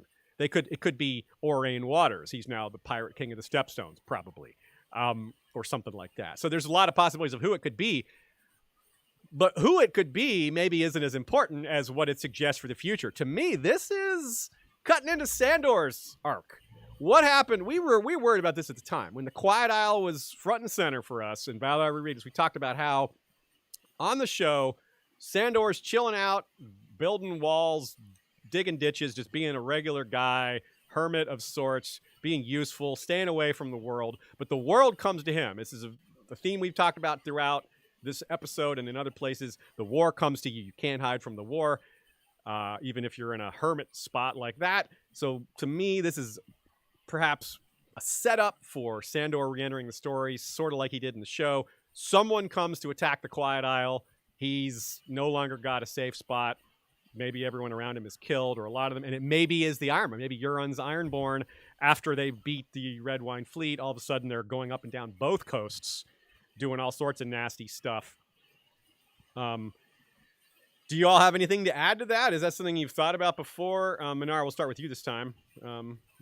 Does this spin your mind in any particular way, or is this just like a big open? I totally thought of John Wick. He got out, went to go live a happy life. You know what I mean? His wife passed away. He's got a little dog. He's just trying to just be a normal guy, and then the life just pulls him back in, just like Michael Corleone. The dog is Sandor. Yeah, that's right. Yeah. So, sometimes you have some unfinished business and it eventually comes knocking. Yeah. So that might very well be whatever peace he may have been enjoying for the time being. Eventually, war will eventually come and touch where he is. Yep. It's inevitable. What do you think? It is inevitable. What do you think, Scott? I totally agree, Manaro. You're right. Yeah. In Westeros, war finds you. Yes. All right. I mean, this continent's a mess. We kind of said it earlier. I don't have a whole lot to add. I think with this instability that we're seeing, adding the Golden Company and Daenerys to the mix is only going to make it worse for people to take advantage. My guess is it's Arianne Waters. I actually misread this quote the first time. I thought they were saying the Golden Company was taking slaves, which I thought was really bad. Yeah. I don't think they're doing great, but at least they're probably not taking slaves. Probably not. But my bet is Arianne Waters. He's a bastard that seizes on opportunity. We've already seen him do it once by stealing the fleet.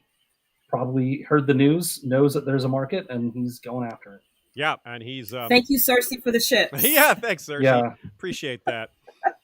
Yep. So let's expand on our Catelyn Arianne parallel. This is our second to last topic. This is a short one. I was laughing at the idea that Aziz was calling this episode a short one. Oh no, this is a short one. Yeah, from Catelyn to Cat Arianne, we'll call this one. We've had fun with the naming conventions of the Stark girls and how much they match their mother's name. Right? Arya is Cat of the Canals. Sansa is Elaine. Cat plus Elaine is Catelyn. Catelyn. Now we have Arianne, Cat Arianne. Both firstborn into a great house, both very attractive according to pretty much everyone. Daemon Sand isn't much like Peter Baelish, But Cat had a dalliance with Littlefinger that led to him asking hopelessly for her hand in marriage. The answer was clearly no. Likewise, Arianne had a thing with Daemon Sand. They really did sleep together while Littlefinger slept with Lysa and has this false memory thing, but whatever, it's still a parallel. And Daemon did ask for Arianne's hand also, but was refused. He didn't fight a duel for her, and if he had, he probably would have done better than Littlefinger, but still, he's no longer pining for Arianne. We see him reject her, so that has very much diverged. And of course, they're not very similar, as I said. Both of their dads, Doran and Hoster, backed a teenage king twice. Robert and Robb for Hoster, Viserys and Aegon. Well, I guess he hasn't technically backed Aegon yet, but he's pretty much doing that. We'll cheat a little to call it that. Cat and Arianne were both betrothed to someone and had that broken. Arianne, several someones, but still. Both witnessed a child almost get murdered right in front of him. Bran was almost killed in front of Catelyn, and Myrcella was almost killed in front of Arianne. Cat has red hair and a blackfish uncle. Arianne has black hair and a red viper uncle. Oh, yeah. Both were sent as envoys to Storm's End and not allowed to leave, instead made to watch a battle as a demonstration.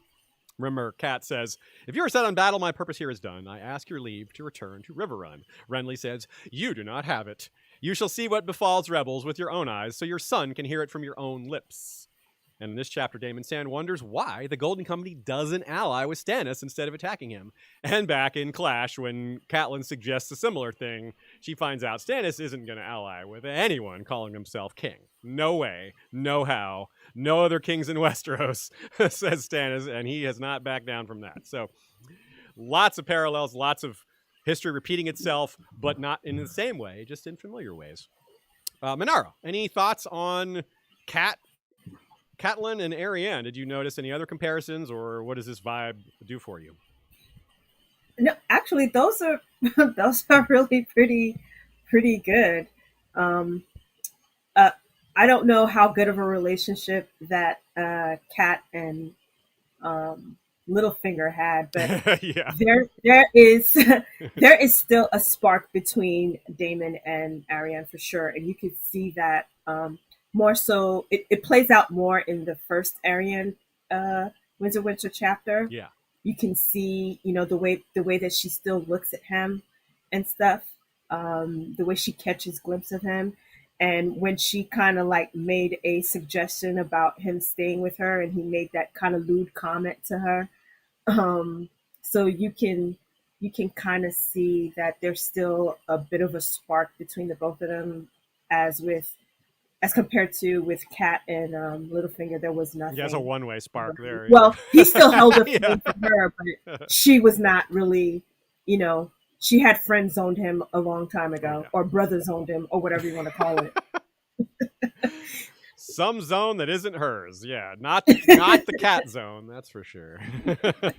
Yeah, dalliance, the word you used there to describe it, was the furthest thing I've seen toward a purported actual occurrence of a relationship between those two. Yeah, what do you think, Scott, about this?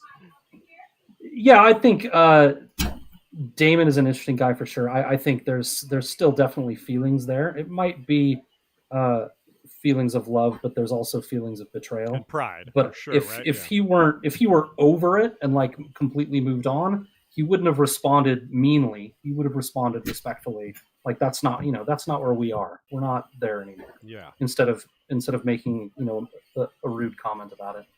So I feel like there's still something there.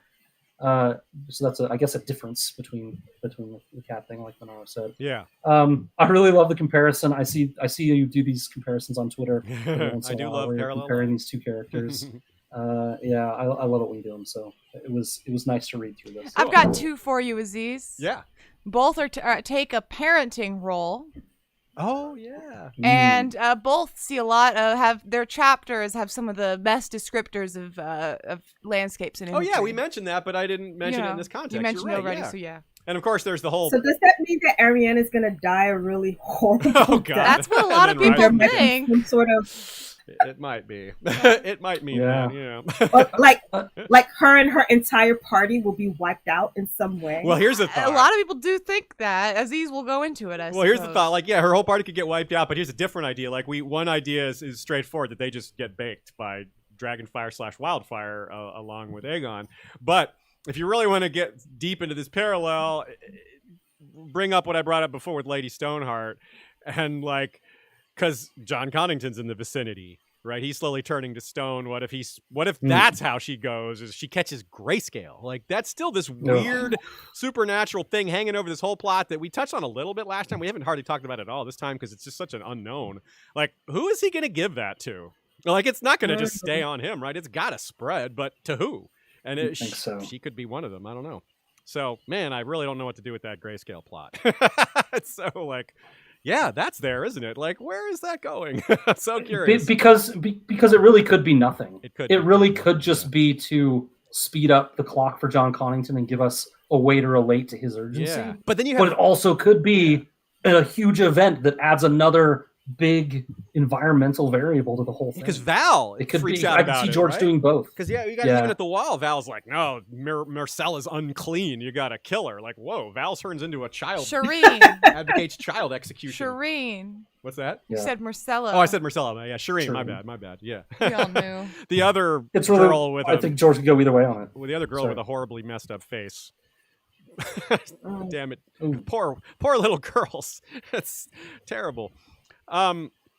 Okay, so this is all leading to this battle. This is our final main topic here today. A lot of people have, I think, aptly compared this to the real-life Battle of Agincourt, where you had French knights trying to charge at English longbowmen, which was a new weapon at the time. They didn't realize how powerful longbows were. They didn't know that these bows could pierce armor plate, which they were used to bows that couldn't do that, so they weren't very afraid of bows in their heavy armor. To add to this problem is, so you have arrows that work a lot better than they were expecting. Then you also have mud, lots of mud, and so the horses can't get going. The knights in their heavy armor are slipping and falling. Meanwhile, more arrows are falling on them and other issues. So that's a problem. And of course the elephants, that's nothing to do with Agincourt. That's just going to be cool. Worse though, in the Battle of Agincourt, these were peasants that were trained. These are actual like Black Balax archers who are like incredibly well trained and experienced nonetheless, and also like stolid in the field. They're not as likely to get scared or something like that. They're highly disciplined. So what is this note you have here, Scott, about Shakespeare? Because I don't know much about Shakespeare. This is something I keep saying. Like, probably of all the influences George has that are main influences, Shakespeare's probably the one I know the least. So I don't know what this reference is, but I'd love to hear it. You wrote something here cool. Are you muted? Sorry, my kids got home, so I'm trying to do everyone a favor and mute when I'm not talking. We sound like this chapter's got some elephants. I got some upstairs running around.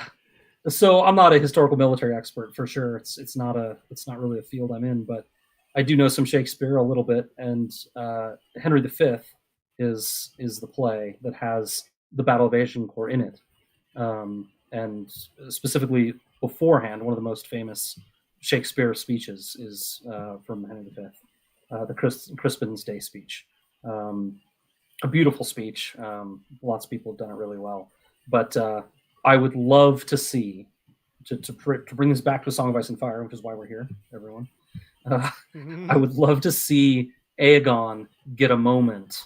It could be Jon Con too, but I'd love for it to be Aegon to really establish himself as a presence. Everyone writes him off, and that's fine. I get why. There are lots of thematic reasons. But it would be great to see him earn this place of leadership to really try to make him a more legitimate threat in the realm through this impassioned speech that really just brings people together. That'd be cool. Much like they do in Christmas Day speech. The Battle of Agincourt, as you know, they were severely outnumbered. Yeah.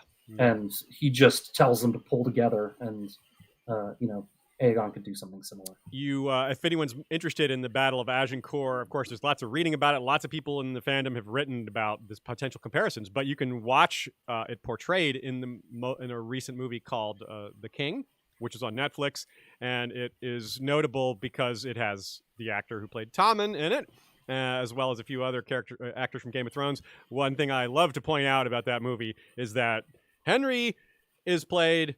The King of England is played by Timothée Chalamet, who is French, and the Dauphin, meaning the Prince of France, is played by Robert Pattinson, who is English. So Love it. The French actor is playing the British king, and the English actor is playing the French prince. So that's pretty cool, and it's a good film. The French and he was Prince such a of good Bel troll, Air. too. He was. What's that? Do you say the French Prince of Bel Air? Maybe The French Prince of Bel Air. Hey, Robert Pattinson's pretty good looking. He could pull that off, you know. So apparently, Manaro, you've seen that movie. Yeah, it's pretty good, huh? Yeah. It was. If you haven't seen it, I watched it for all the trolling that Robert Pattinson did. It was actually epic for me. He's very funny to watch that. Yeah, he does this over the top accent, and it works really well. Yeah, he's so snooty. Yeah, yes. He's just so like, I'm better than everyone at everything. Yeah, he's just got that super attitude, ultra arrogance. He pulls it off really well. Anyway, so this mud battle here is really interesting too, because it's a parallel, and it's a beautiful parallel, because Stannis' castle, or at least it's currently Stannis' castle, is under threat through trickery and using nature as an advantage, mud, while he is doing the same in the north. He's using nature to his advantage, probably. At least it seems that way with the Ice Lake trick, which we won't debate. We'll just assume that's the case for purposes of this comparison. And that may also be Storm's End versus Winterfell. The parallel may exist there as well. My favorite theory for how Winterfell is going to get taken is Stannis is going to win the battle, force Arnulf Karstark to show up at Winterfell saying, hey, look, we won. Here's Stannis' sword. And he's going to be conned into doing this because Stannis has his kids as hostages to force him to do this. We know that very clearly. So, and he can easily steal Frey uniforms because they won't be all cut open and sliced and bloody. They'll be frozen. So they can fish them back out, and really they've got a good opportunity to make this look sneaky. That might be what happens here at Storm's End. After all, John Connington says they're going to take the castle through, quote, guile. And it could be the same sort of thing, like, hey, we're the Golden Company, Stannis hired us, which he just said he wanted Justin Massey to do. That would be kind of ironic if they pretended to be on his side and use that to get access, or some other trick to let the garrison of Storm's End think that they're on their side. Either way, big battle coming. Can I say, Aziz? Yeah. We all have the Battle of Ice, the Battle of Blood, the Battle of Fire. Is this the Battle of Mud? Yeah, Battle of Blood, Battle of Mud. We've even got, young John Mudd, all the Muds. John, oh yeah. And Scott, you noticed another little parallel here. It's there was a battle during the Conquest called the Last Storm, and that might be a bellwether, pun intended, for what might happen here. Yeah, it's kind of the reverse. Actually, I mean, what you have is, the reverse being that the people we're following, or the instigators, I guess, are defending the southern part by Storm's End, versus the attackers might be in the place where Orys Baratheon was. So Orys Baratheon, attacking from the north, had advanced scouting through Meraxes and knew exactly where they were and where they were coming from, the opponents. So he stood on the hills, the high ground, and took his advantage there. The weather kind of worked, interestingly, for him and against him. The mud helped, because as his opponents tried to charge up the hill, they had a wreck of it. The horses couldn't really do it. So Argilac couldn't really get to them very well. But there were also extreme fierce winds that blinded his men, so that they couldn't see very well. So they were susceptible to the spearmen coming up more slowly. And it also made his archers ineffective, which I wonder how Jon and Aegon will get around that, with being so dependent on the archery. We have a member of our Khalasar that weighs in sometimes about archery and the bowstrings getting wet, and there are solutions to that now with wax and things like that you can help. But I don't know that they know those tricks, or maybe that's something that George will whip out as new technology, right? And that's something that will help them win that battle or something. But yeah, so the weather was definitely going to be a thing. How much Jon remembers history might also help if he remembers the Last Storm and can draw from it to gain experience. We'll see. And you mentioned here that you commented on this trick to take Storm's End, and you also mentioned that's how Ramsay takes Winterfell from Theon. That's the trickery part to get in. Yes, Ramsay kind of takes Winterfell in a similar way. Yeah.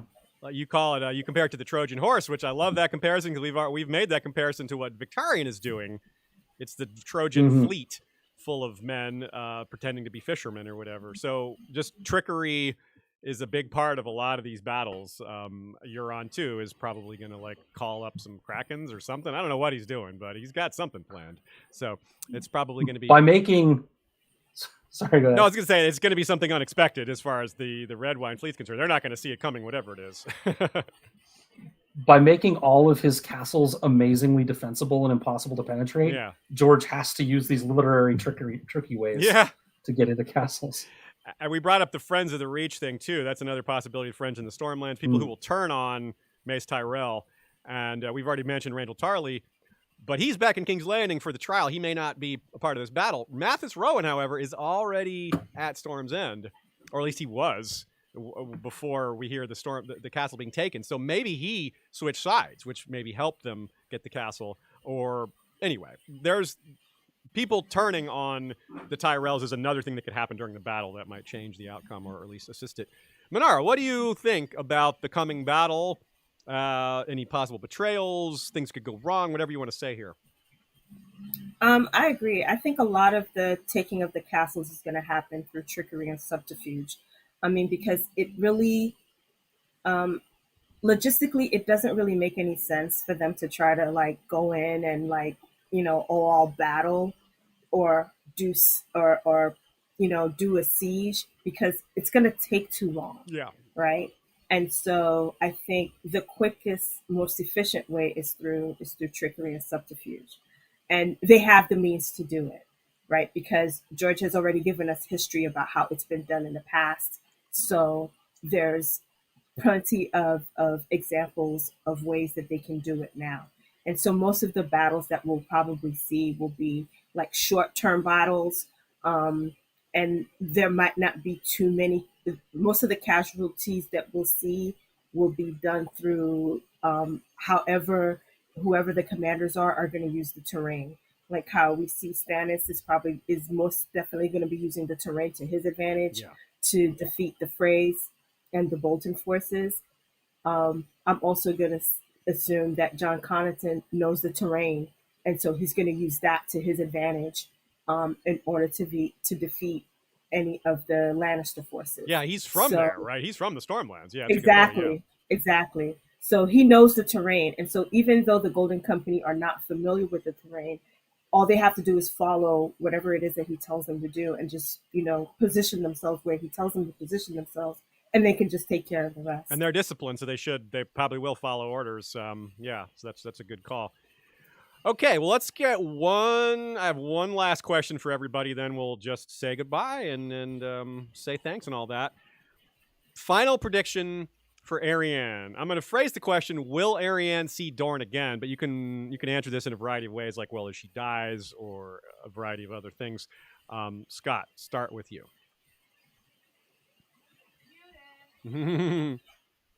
Muted. Scott. I'm not super tied to this, but I think she will. Okay. I think it seems like she'll go see this demonstration, fall head over heels for Aegon, or at least the station and opportunity he provides. She'll not be able to seal the deal with Aegon, and really through Jon, because of the whole Dany situation. That whole question of do we want to marry her, and so they won't move that full way. And so what Jon will ask for is, I still need your troops.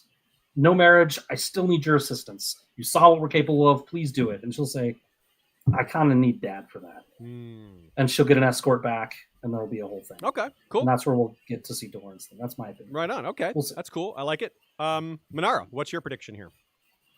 I kind of agree with that. Like, there has to be something in it for her, especially her, because she's I think she felt like she's gotten the short end of the stick for a very long time, and so this marriage is that one thing that's going to solidify her position in return for the Dornish forces. So I agree. It's going to be like in order for them to have Dorne, they have to agree for her to marry Aegon, whatever the cost. Well, I'll be contrary. I think she's gonna die in King's Landing, probably with Aegon. Maybe they die separately, but a decent chance they die together. I'll add a thought from Nina here. She writes something. This is a really good take. I think that a theme of the chapter or some sort of behind the scenes work that's going on here. Arianne is beginning to give up playing Syvash. She starts to get like. She has this thought where she plays a few games in the cave, and then she says, I'm tired of these games. Like she's getting bored of it or tired of it. It's partly because the closer she gets to her target, their destination, the more it's becoming real. It's not the Game of Thrones anymore. This is like real. This is the moving around pieces on a board is starting to seem a little mundane compared to the reality they're faced with. And it's like, this isn't a game anymore. It's real. Before she was treating it sort of like a game. She didn't realize how real it all was. When she was doing her coup, you could kind of tell like she didn't really understand the consequences. She didn't really understand what she was doing. She gets that a lot more now. Tyrion, when he was in it, he wasn't playing, and then once he was out, he was. That's a good point. Yeah, you're right. And then he used Syvash to get them back in, to turn him around. Yeah, because that when Aegon decides to go, it's kind of that Syvash match where he kicks over the board. Which he's doing now in a metaphorical sense. Aegon has entered the Game of Thrones kind of out of nowhere. It's from some people's point of view, and kicked the board over and caused a lot of disarray. So, general disarray, which could be John Connington's military title. Yes. So I think I didn't get a prediction from Joe Buckley on this one, but I'd say Nina agrees with she's going to die prediction. Nina specifically said she thinks Arianne won't die in Winds of Winter and will die at the beginning of A Dream of Spring. Oh, okay, cool. That doesn't answer what you're wondering, but it is telling. What about you? What do you predict? Do you have a guess?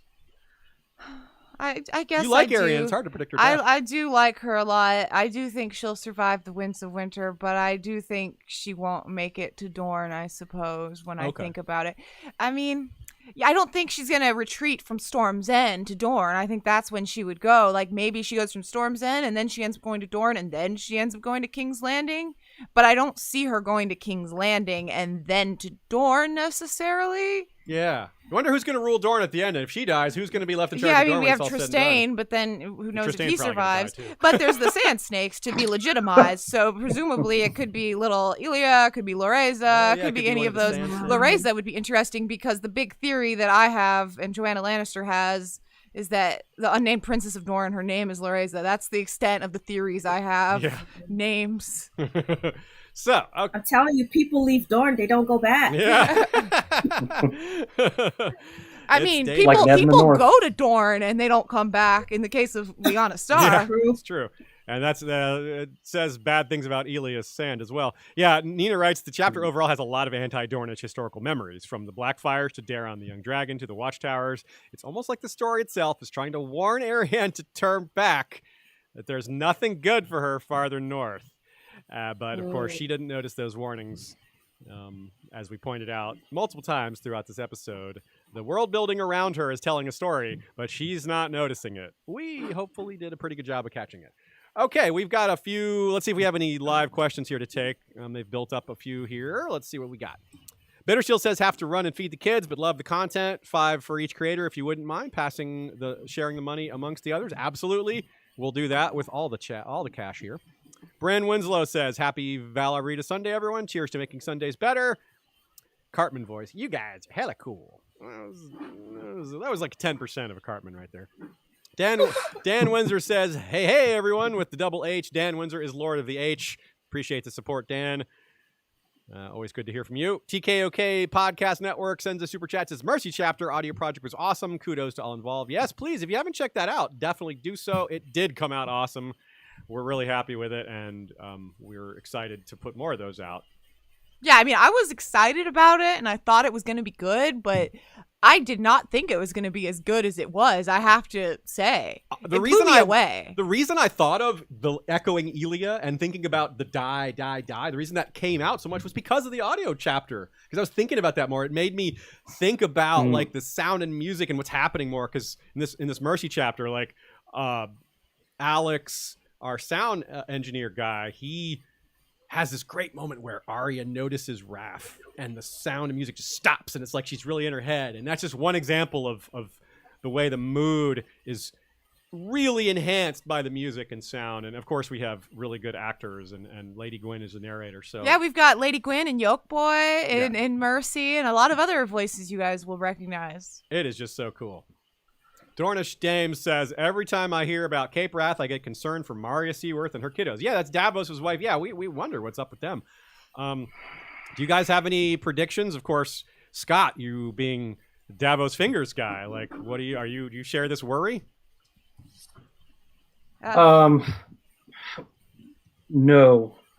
I don't share the worry because I've already kind of given up on them. Okay. And that's a sad thing to say.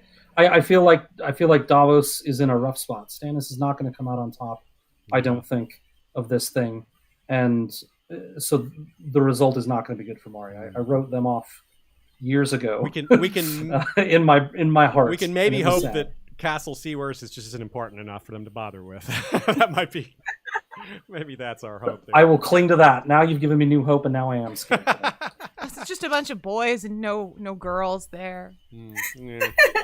Will Moss says, I was at this archaeology event here in England, and there was a guy showing how they used to light fires with a flint and things like strands of wool. It was amazingly effective. He said they carried around little bits of material or whatever. He goes, oh, yeah, okay. And so that was just interesting, the idea that she could, if you were in that situation, you could maybe rip off a piece of your clothes. I don't know. Oh, yeah, okay. That makes sense. Jonathan Heggie points out something we maybe should have just realized as we were talking about it. When we talked about the boys born into these camps, they get raised to be soldiers. They're born off of camp followers. Well, where do the camp followers come from? A lot of them are the girls that were born into these same situations.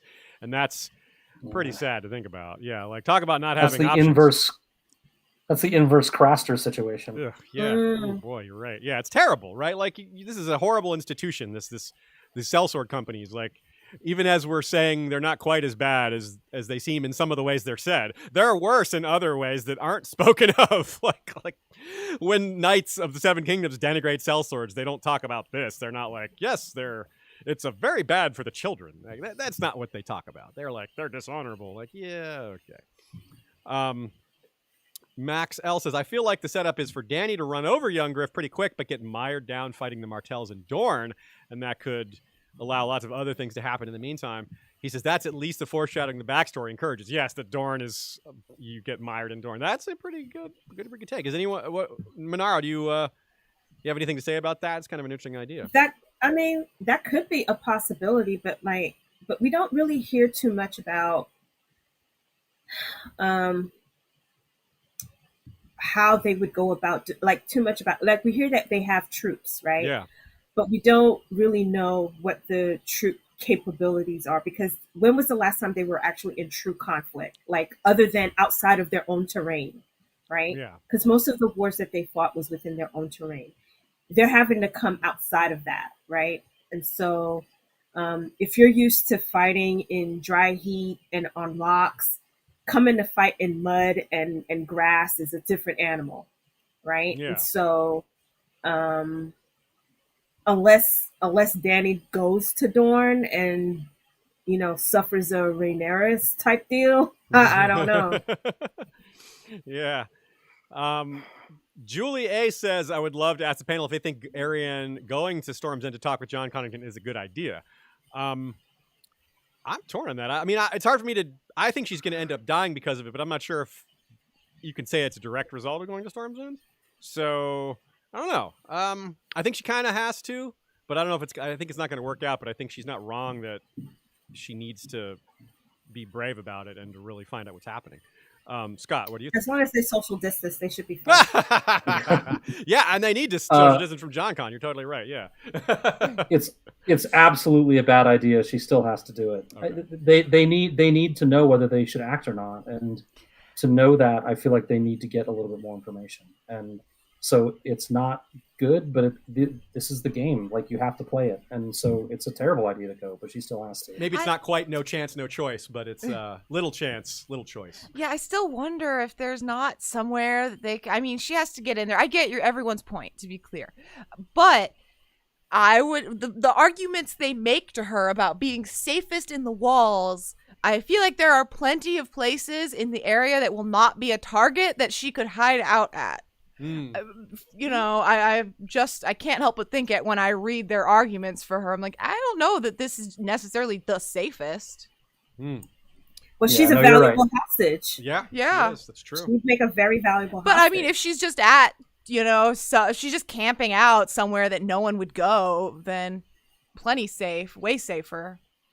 So Nina noticed that Ironwood is up in the mountains with rivers and greenery, and so that's another thing she may have seen, as far as like getting exposed to seeing like lush. And Quentin, I guess, would have seen that Quentin a lot. definitely would have seen that, yeah, because he was fostered there. But as she said, she was like, it's not a rainforest, obviously. Right. But she also brings up that Arianne may have gone to Grandview, depending on whether Lord Grandison went to Sunspear or she went there. If you guys recall, Lord Grandison was an old man that they floated. Right. I think probably he went to Sunspear, just because I kind of picture, you know, the kind of scenario where they bring men for her to say no to. That's possible. Yeah. But maybe she was on tour, like we see Oberyn and Elia go. It could really be either. Yeah.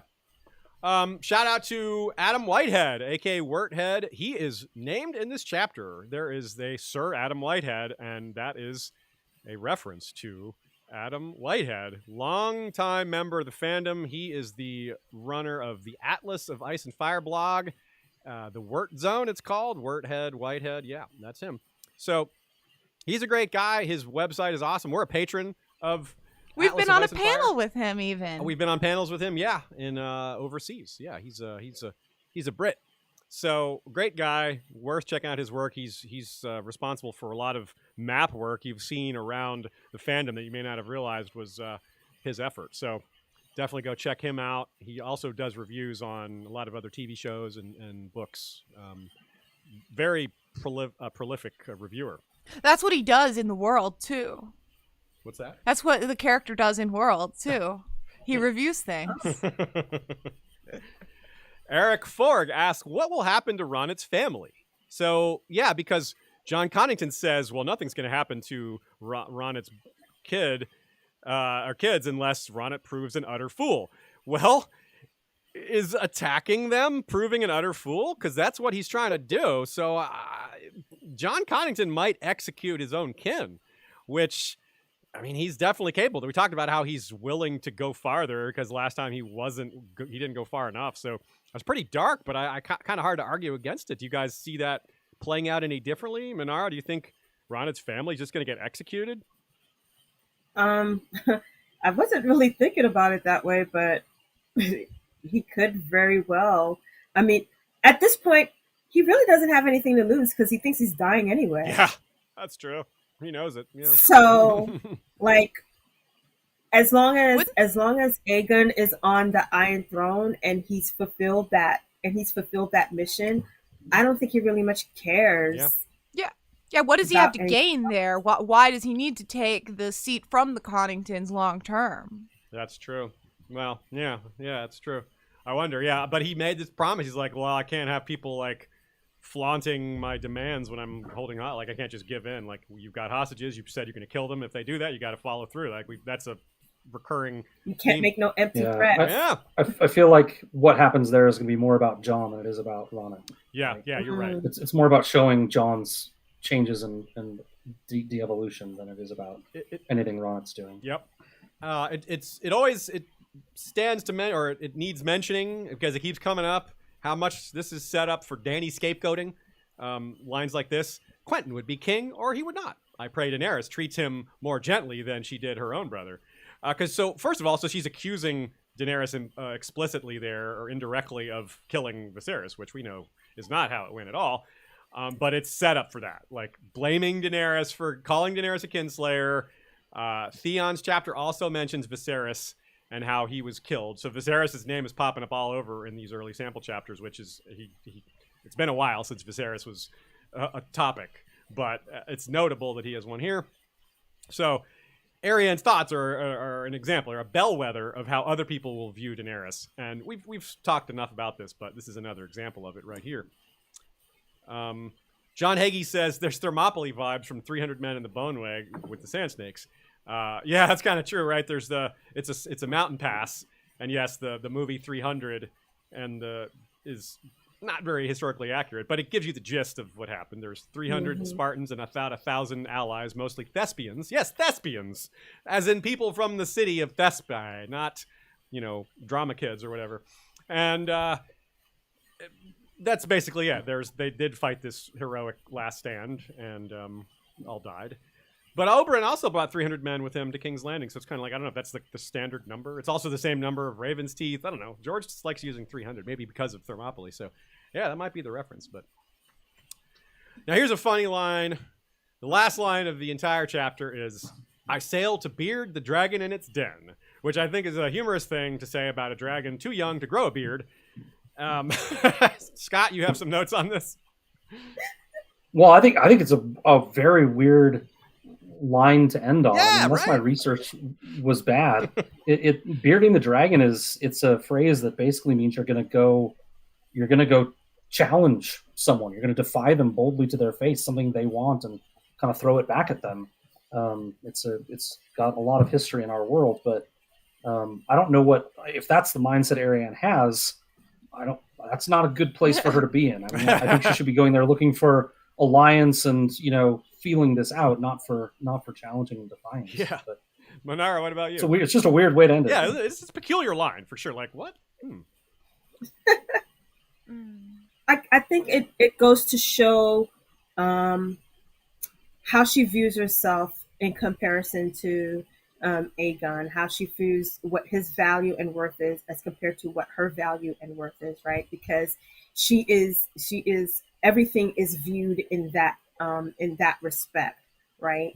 And so because she doesn't let's remember who Aegon is. Aegon is the son of her aunt, right? And so he is technically family. Yeah. And so yes, he is. She doesn't even know if it's really him, right? Because based on her conversation with Daemon Sand, there is still doubt that he is who he says he is, and she needs to confirm that, right? And so she's not giving him, I guess, the level of importance that he should get, because she doesn't really know if he is who he says he is. Yeah. And that is part of her mission, right?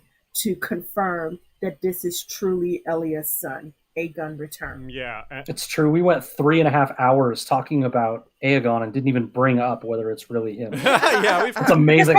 That's like a fandom record. We have covered it so much before this, but yeah, it's she thinks he's real. She doesn't have much she doesn't think he's real. She has different reasons to suspect it than we do, but she's still right to suspect that. And yeah, that's neat.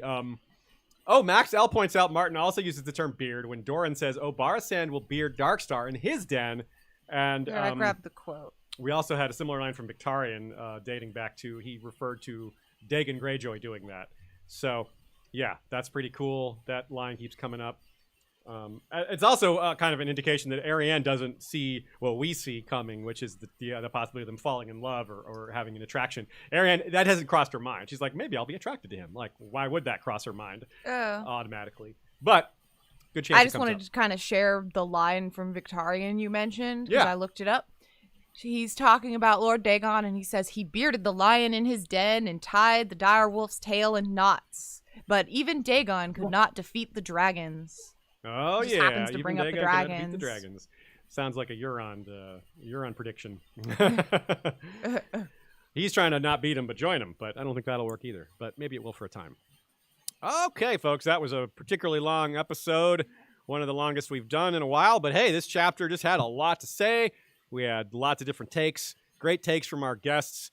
Really thank you all for joining us. This was a lot to do, a lot to say.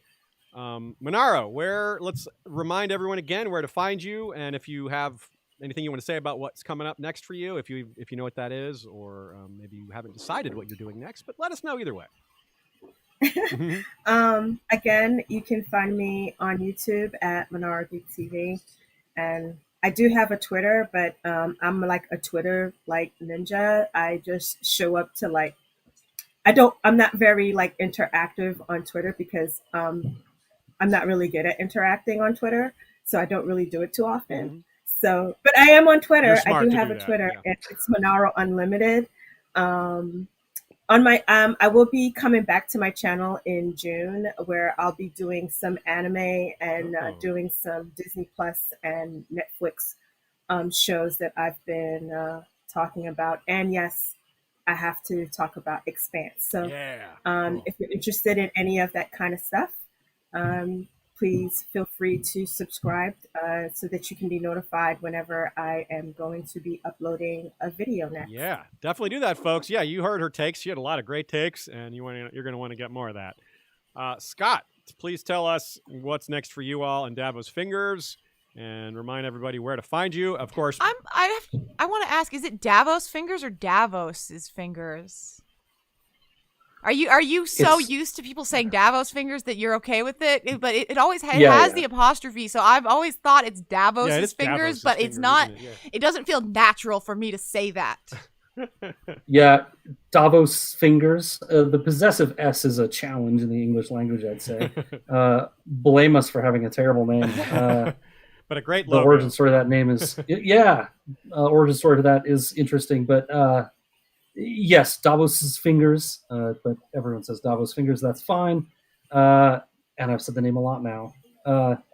Best place to find us is on Twitter. We're very active there at Davos Fingers. We do have a Patreon, patreon.com/Davos Fingers. We can find our podcast anywhere you listen to podcasts, pretty much. On Podbean is where we're hosted. And I put the link down in the description so you can find it that way as well, folks. Yeah, absolutely. Right now we're doing Meet the Khalasar. We just recorded on Friday, and we'll be releasing that episode. And we're doing a live thing with our patrons to cover Mean Girls, the movie, which we're very excited about. You can't sit with us. You haven't seen that, have you? I have. You have, okay. Yeah, I watched it with you. Before we go on a nice summer break. So this is perfect time to promote our podcast as we go on a break. Cool. Right on. Yeah, absolutely. So yeah, everybody check out Davos Fingers, check out Manaro. And next week we'll have Mercy, the chapter Mercy with the Learned Hands podcast. That's Maester Mary and Clint. That's going to be great because we also have the audio version to play with in terms of our quotes. That'll be great. A little extra boost for that. And of course, we would love for you all to join us for the audio project. You can join our Discord or Facebook group and let us know you're interested, or just email your auditions, whichever character you want to audition for, any of the sample chapters that we haven't already done, to westeroshistory@gmail.com, and we'll let you know. I mentioned the Blackfire episodes. They came up a lot. You guys know what to do. We have mentioned some of the other episodes here. There's a lot of overlap with topics we've had elsewhere. I can't wait to explore these topics further in the future. So until next time, let me say thanks to our guests. Thanks to Ashea. Thanks to our mods on Facebook. Thanks to everyone who hangs out on Flick and Facebook and Slack and Discord. Thanks to Michael Klarfeld, a.k.a. Claridox.de. Thanks to Kevin McLeod for music, as well as Joey Townsend and Jesse Koval for same. Thanks to our Bengineer for the sound quality assistance. Thanks to all our patrons for making all this possible, for allowing us to spend so much time delving deep into the infinite caves of A Song of Ice and Fire, not unlike the caves system we saw in this chapter. And go check out Here Be Dragons over on YouTube. We're cutting into their time. We try not to do that, but this was necessary today. They're covering the Clone Wars Season 4. Oh, cool. Yeah, Clone Wars, good stuff. So check that out, my friends, and you know what to do. We'll see you next time. Valar, Rereadis.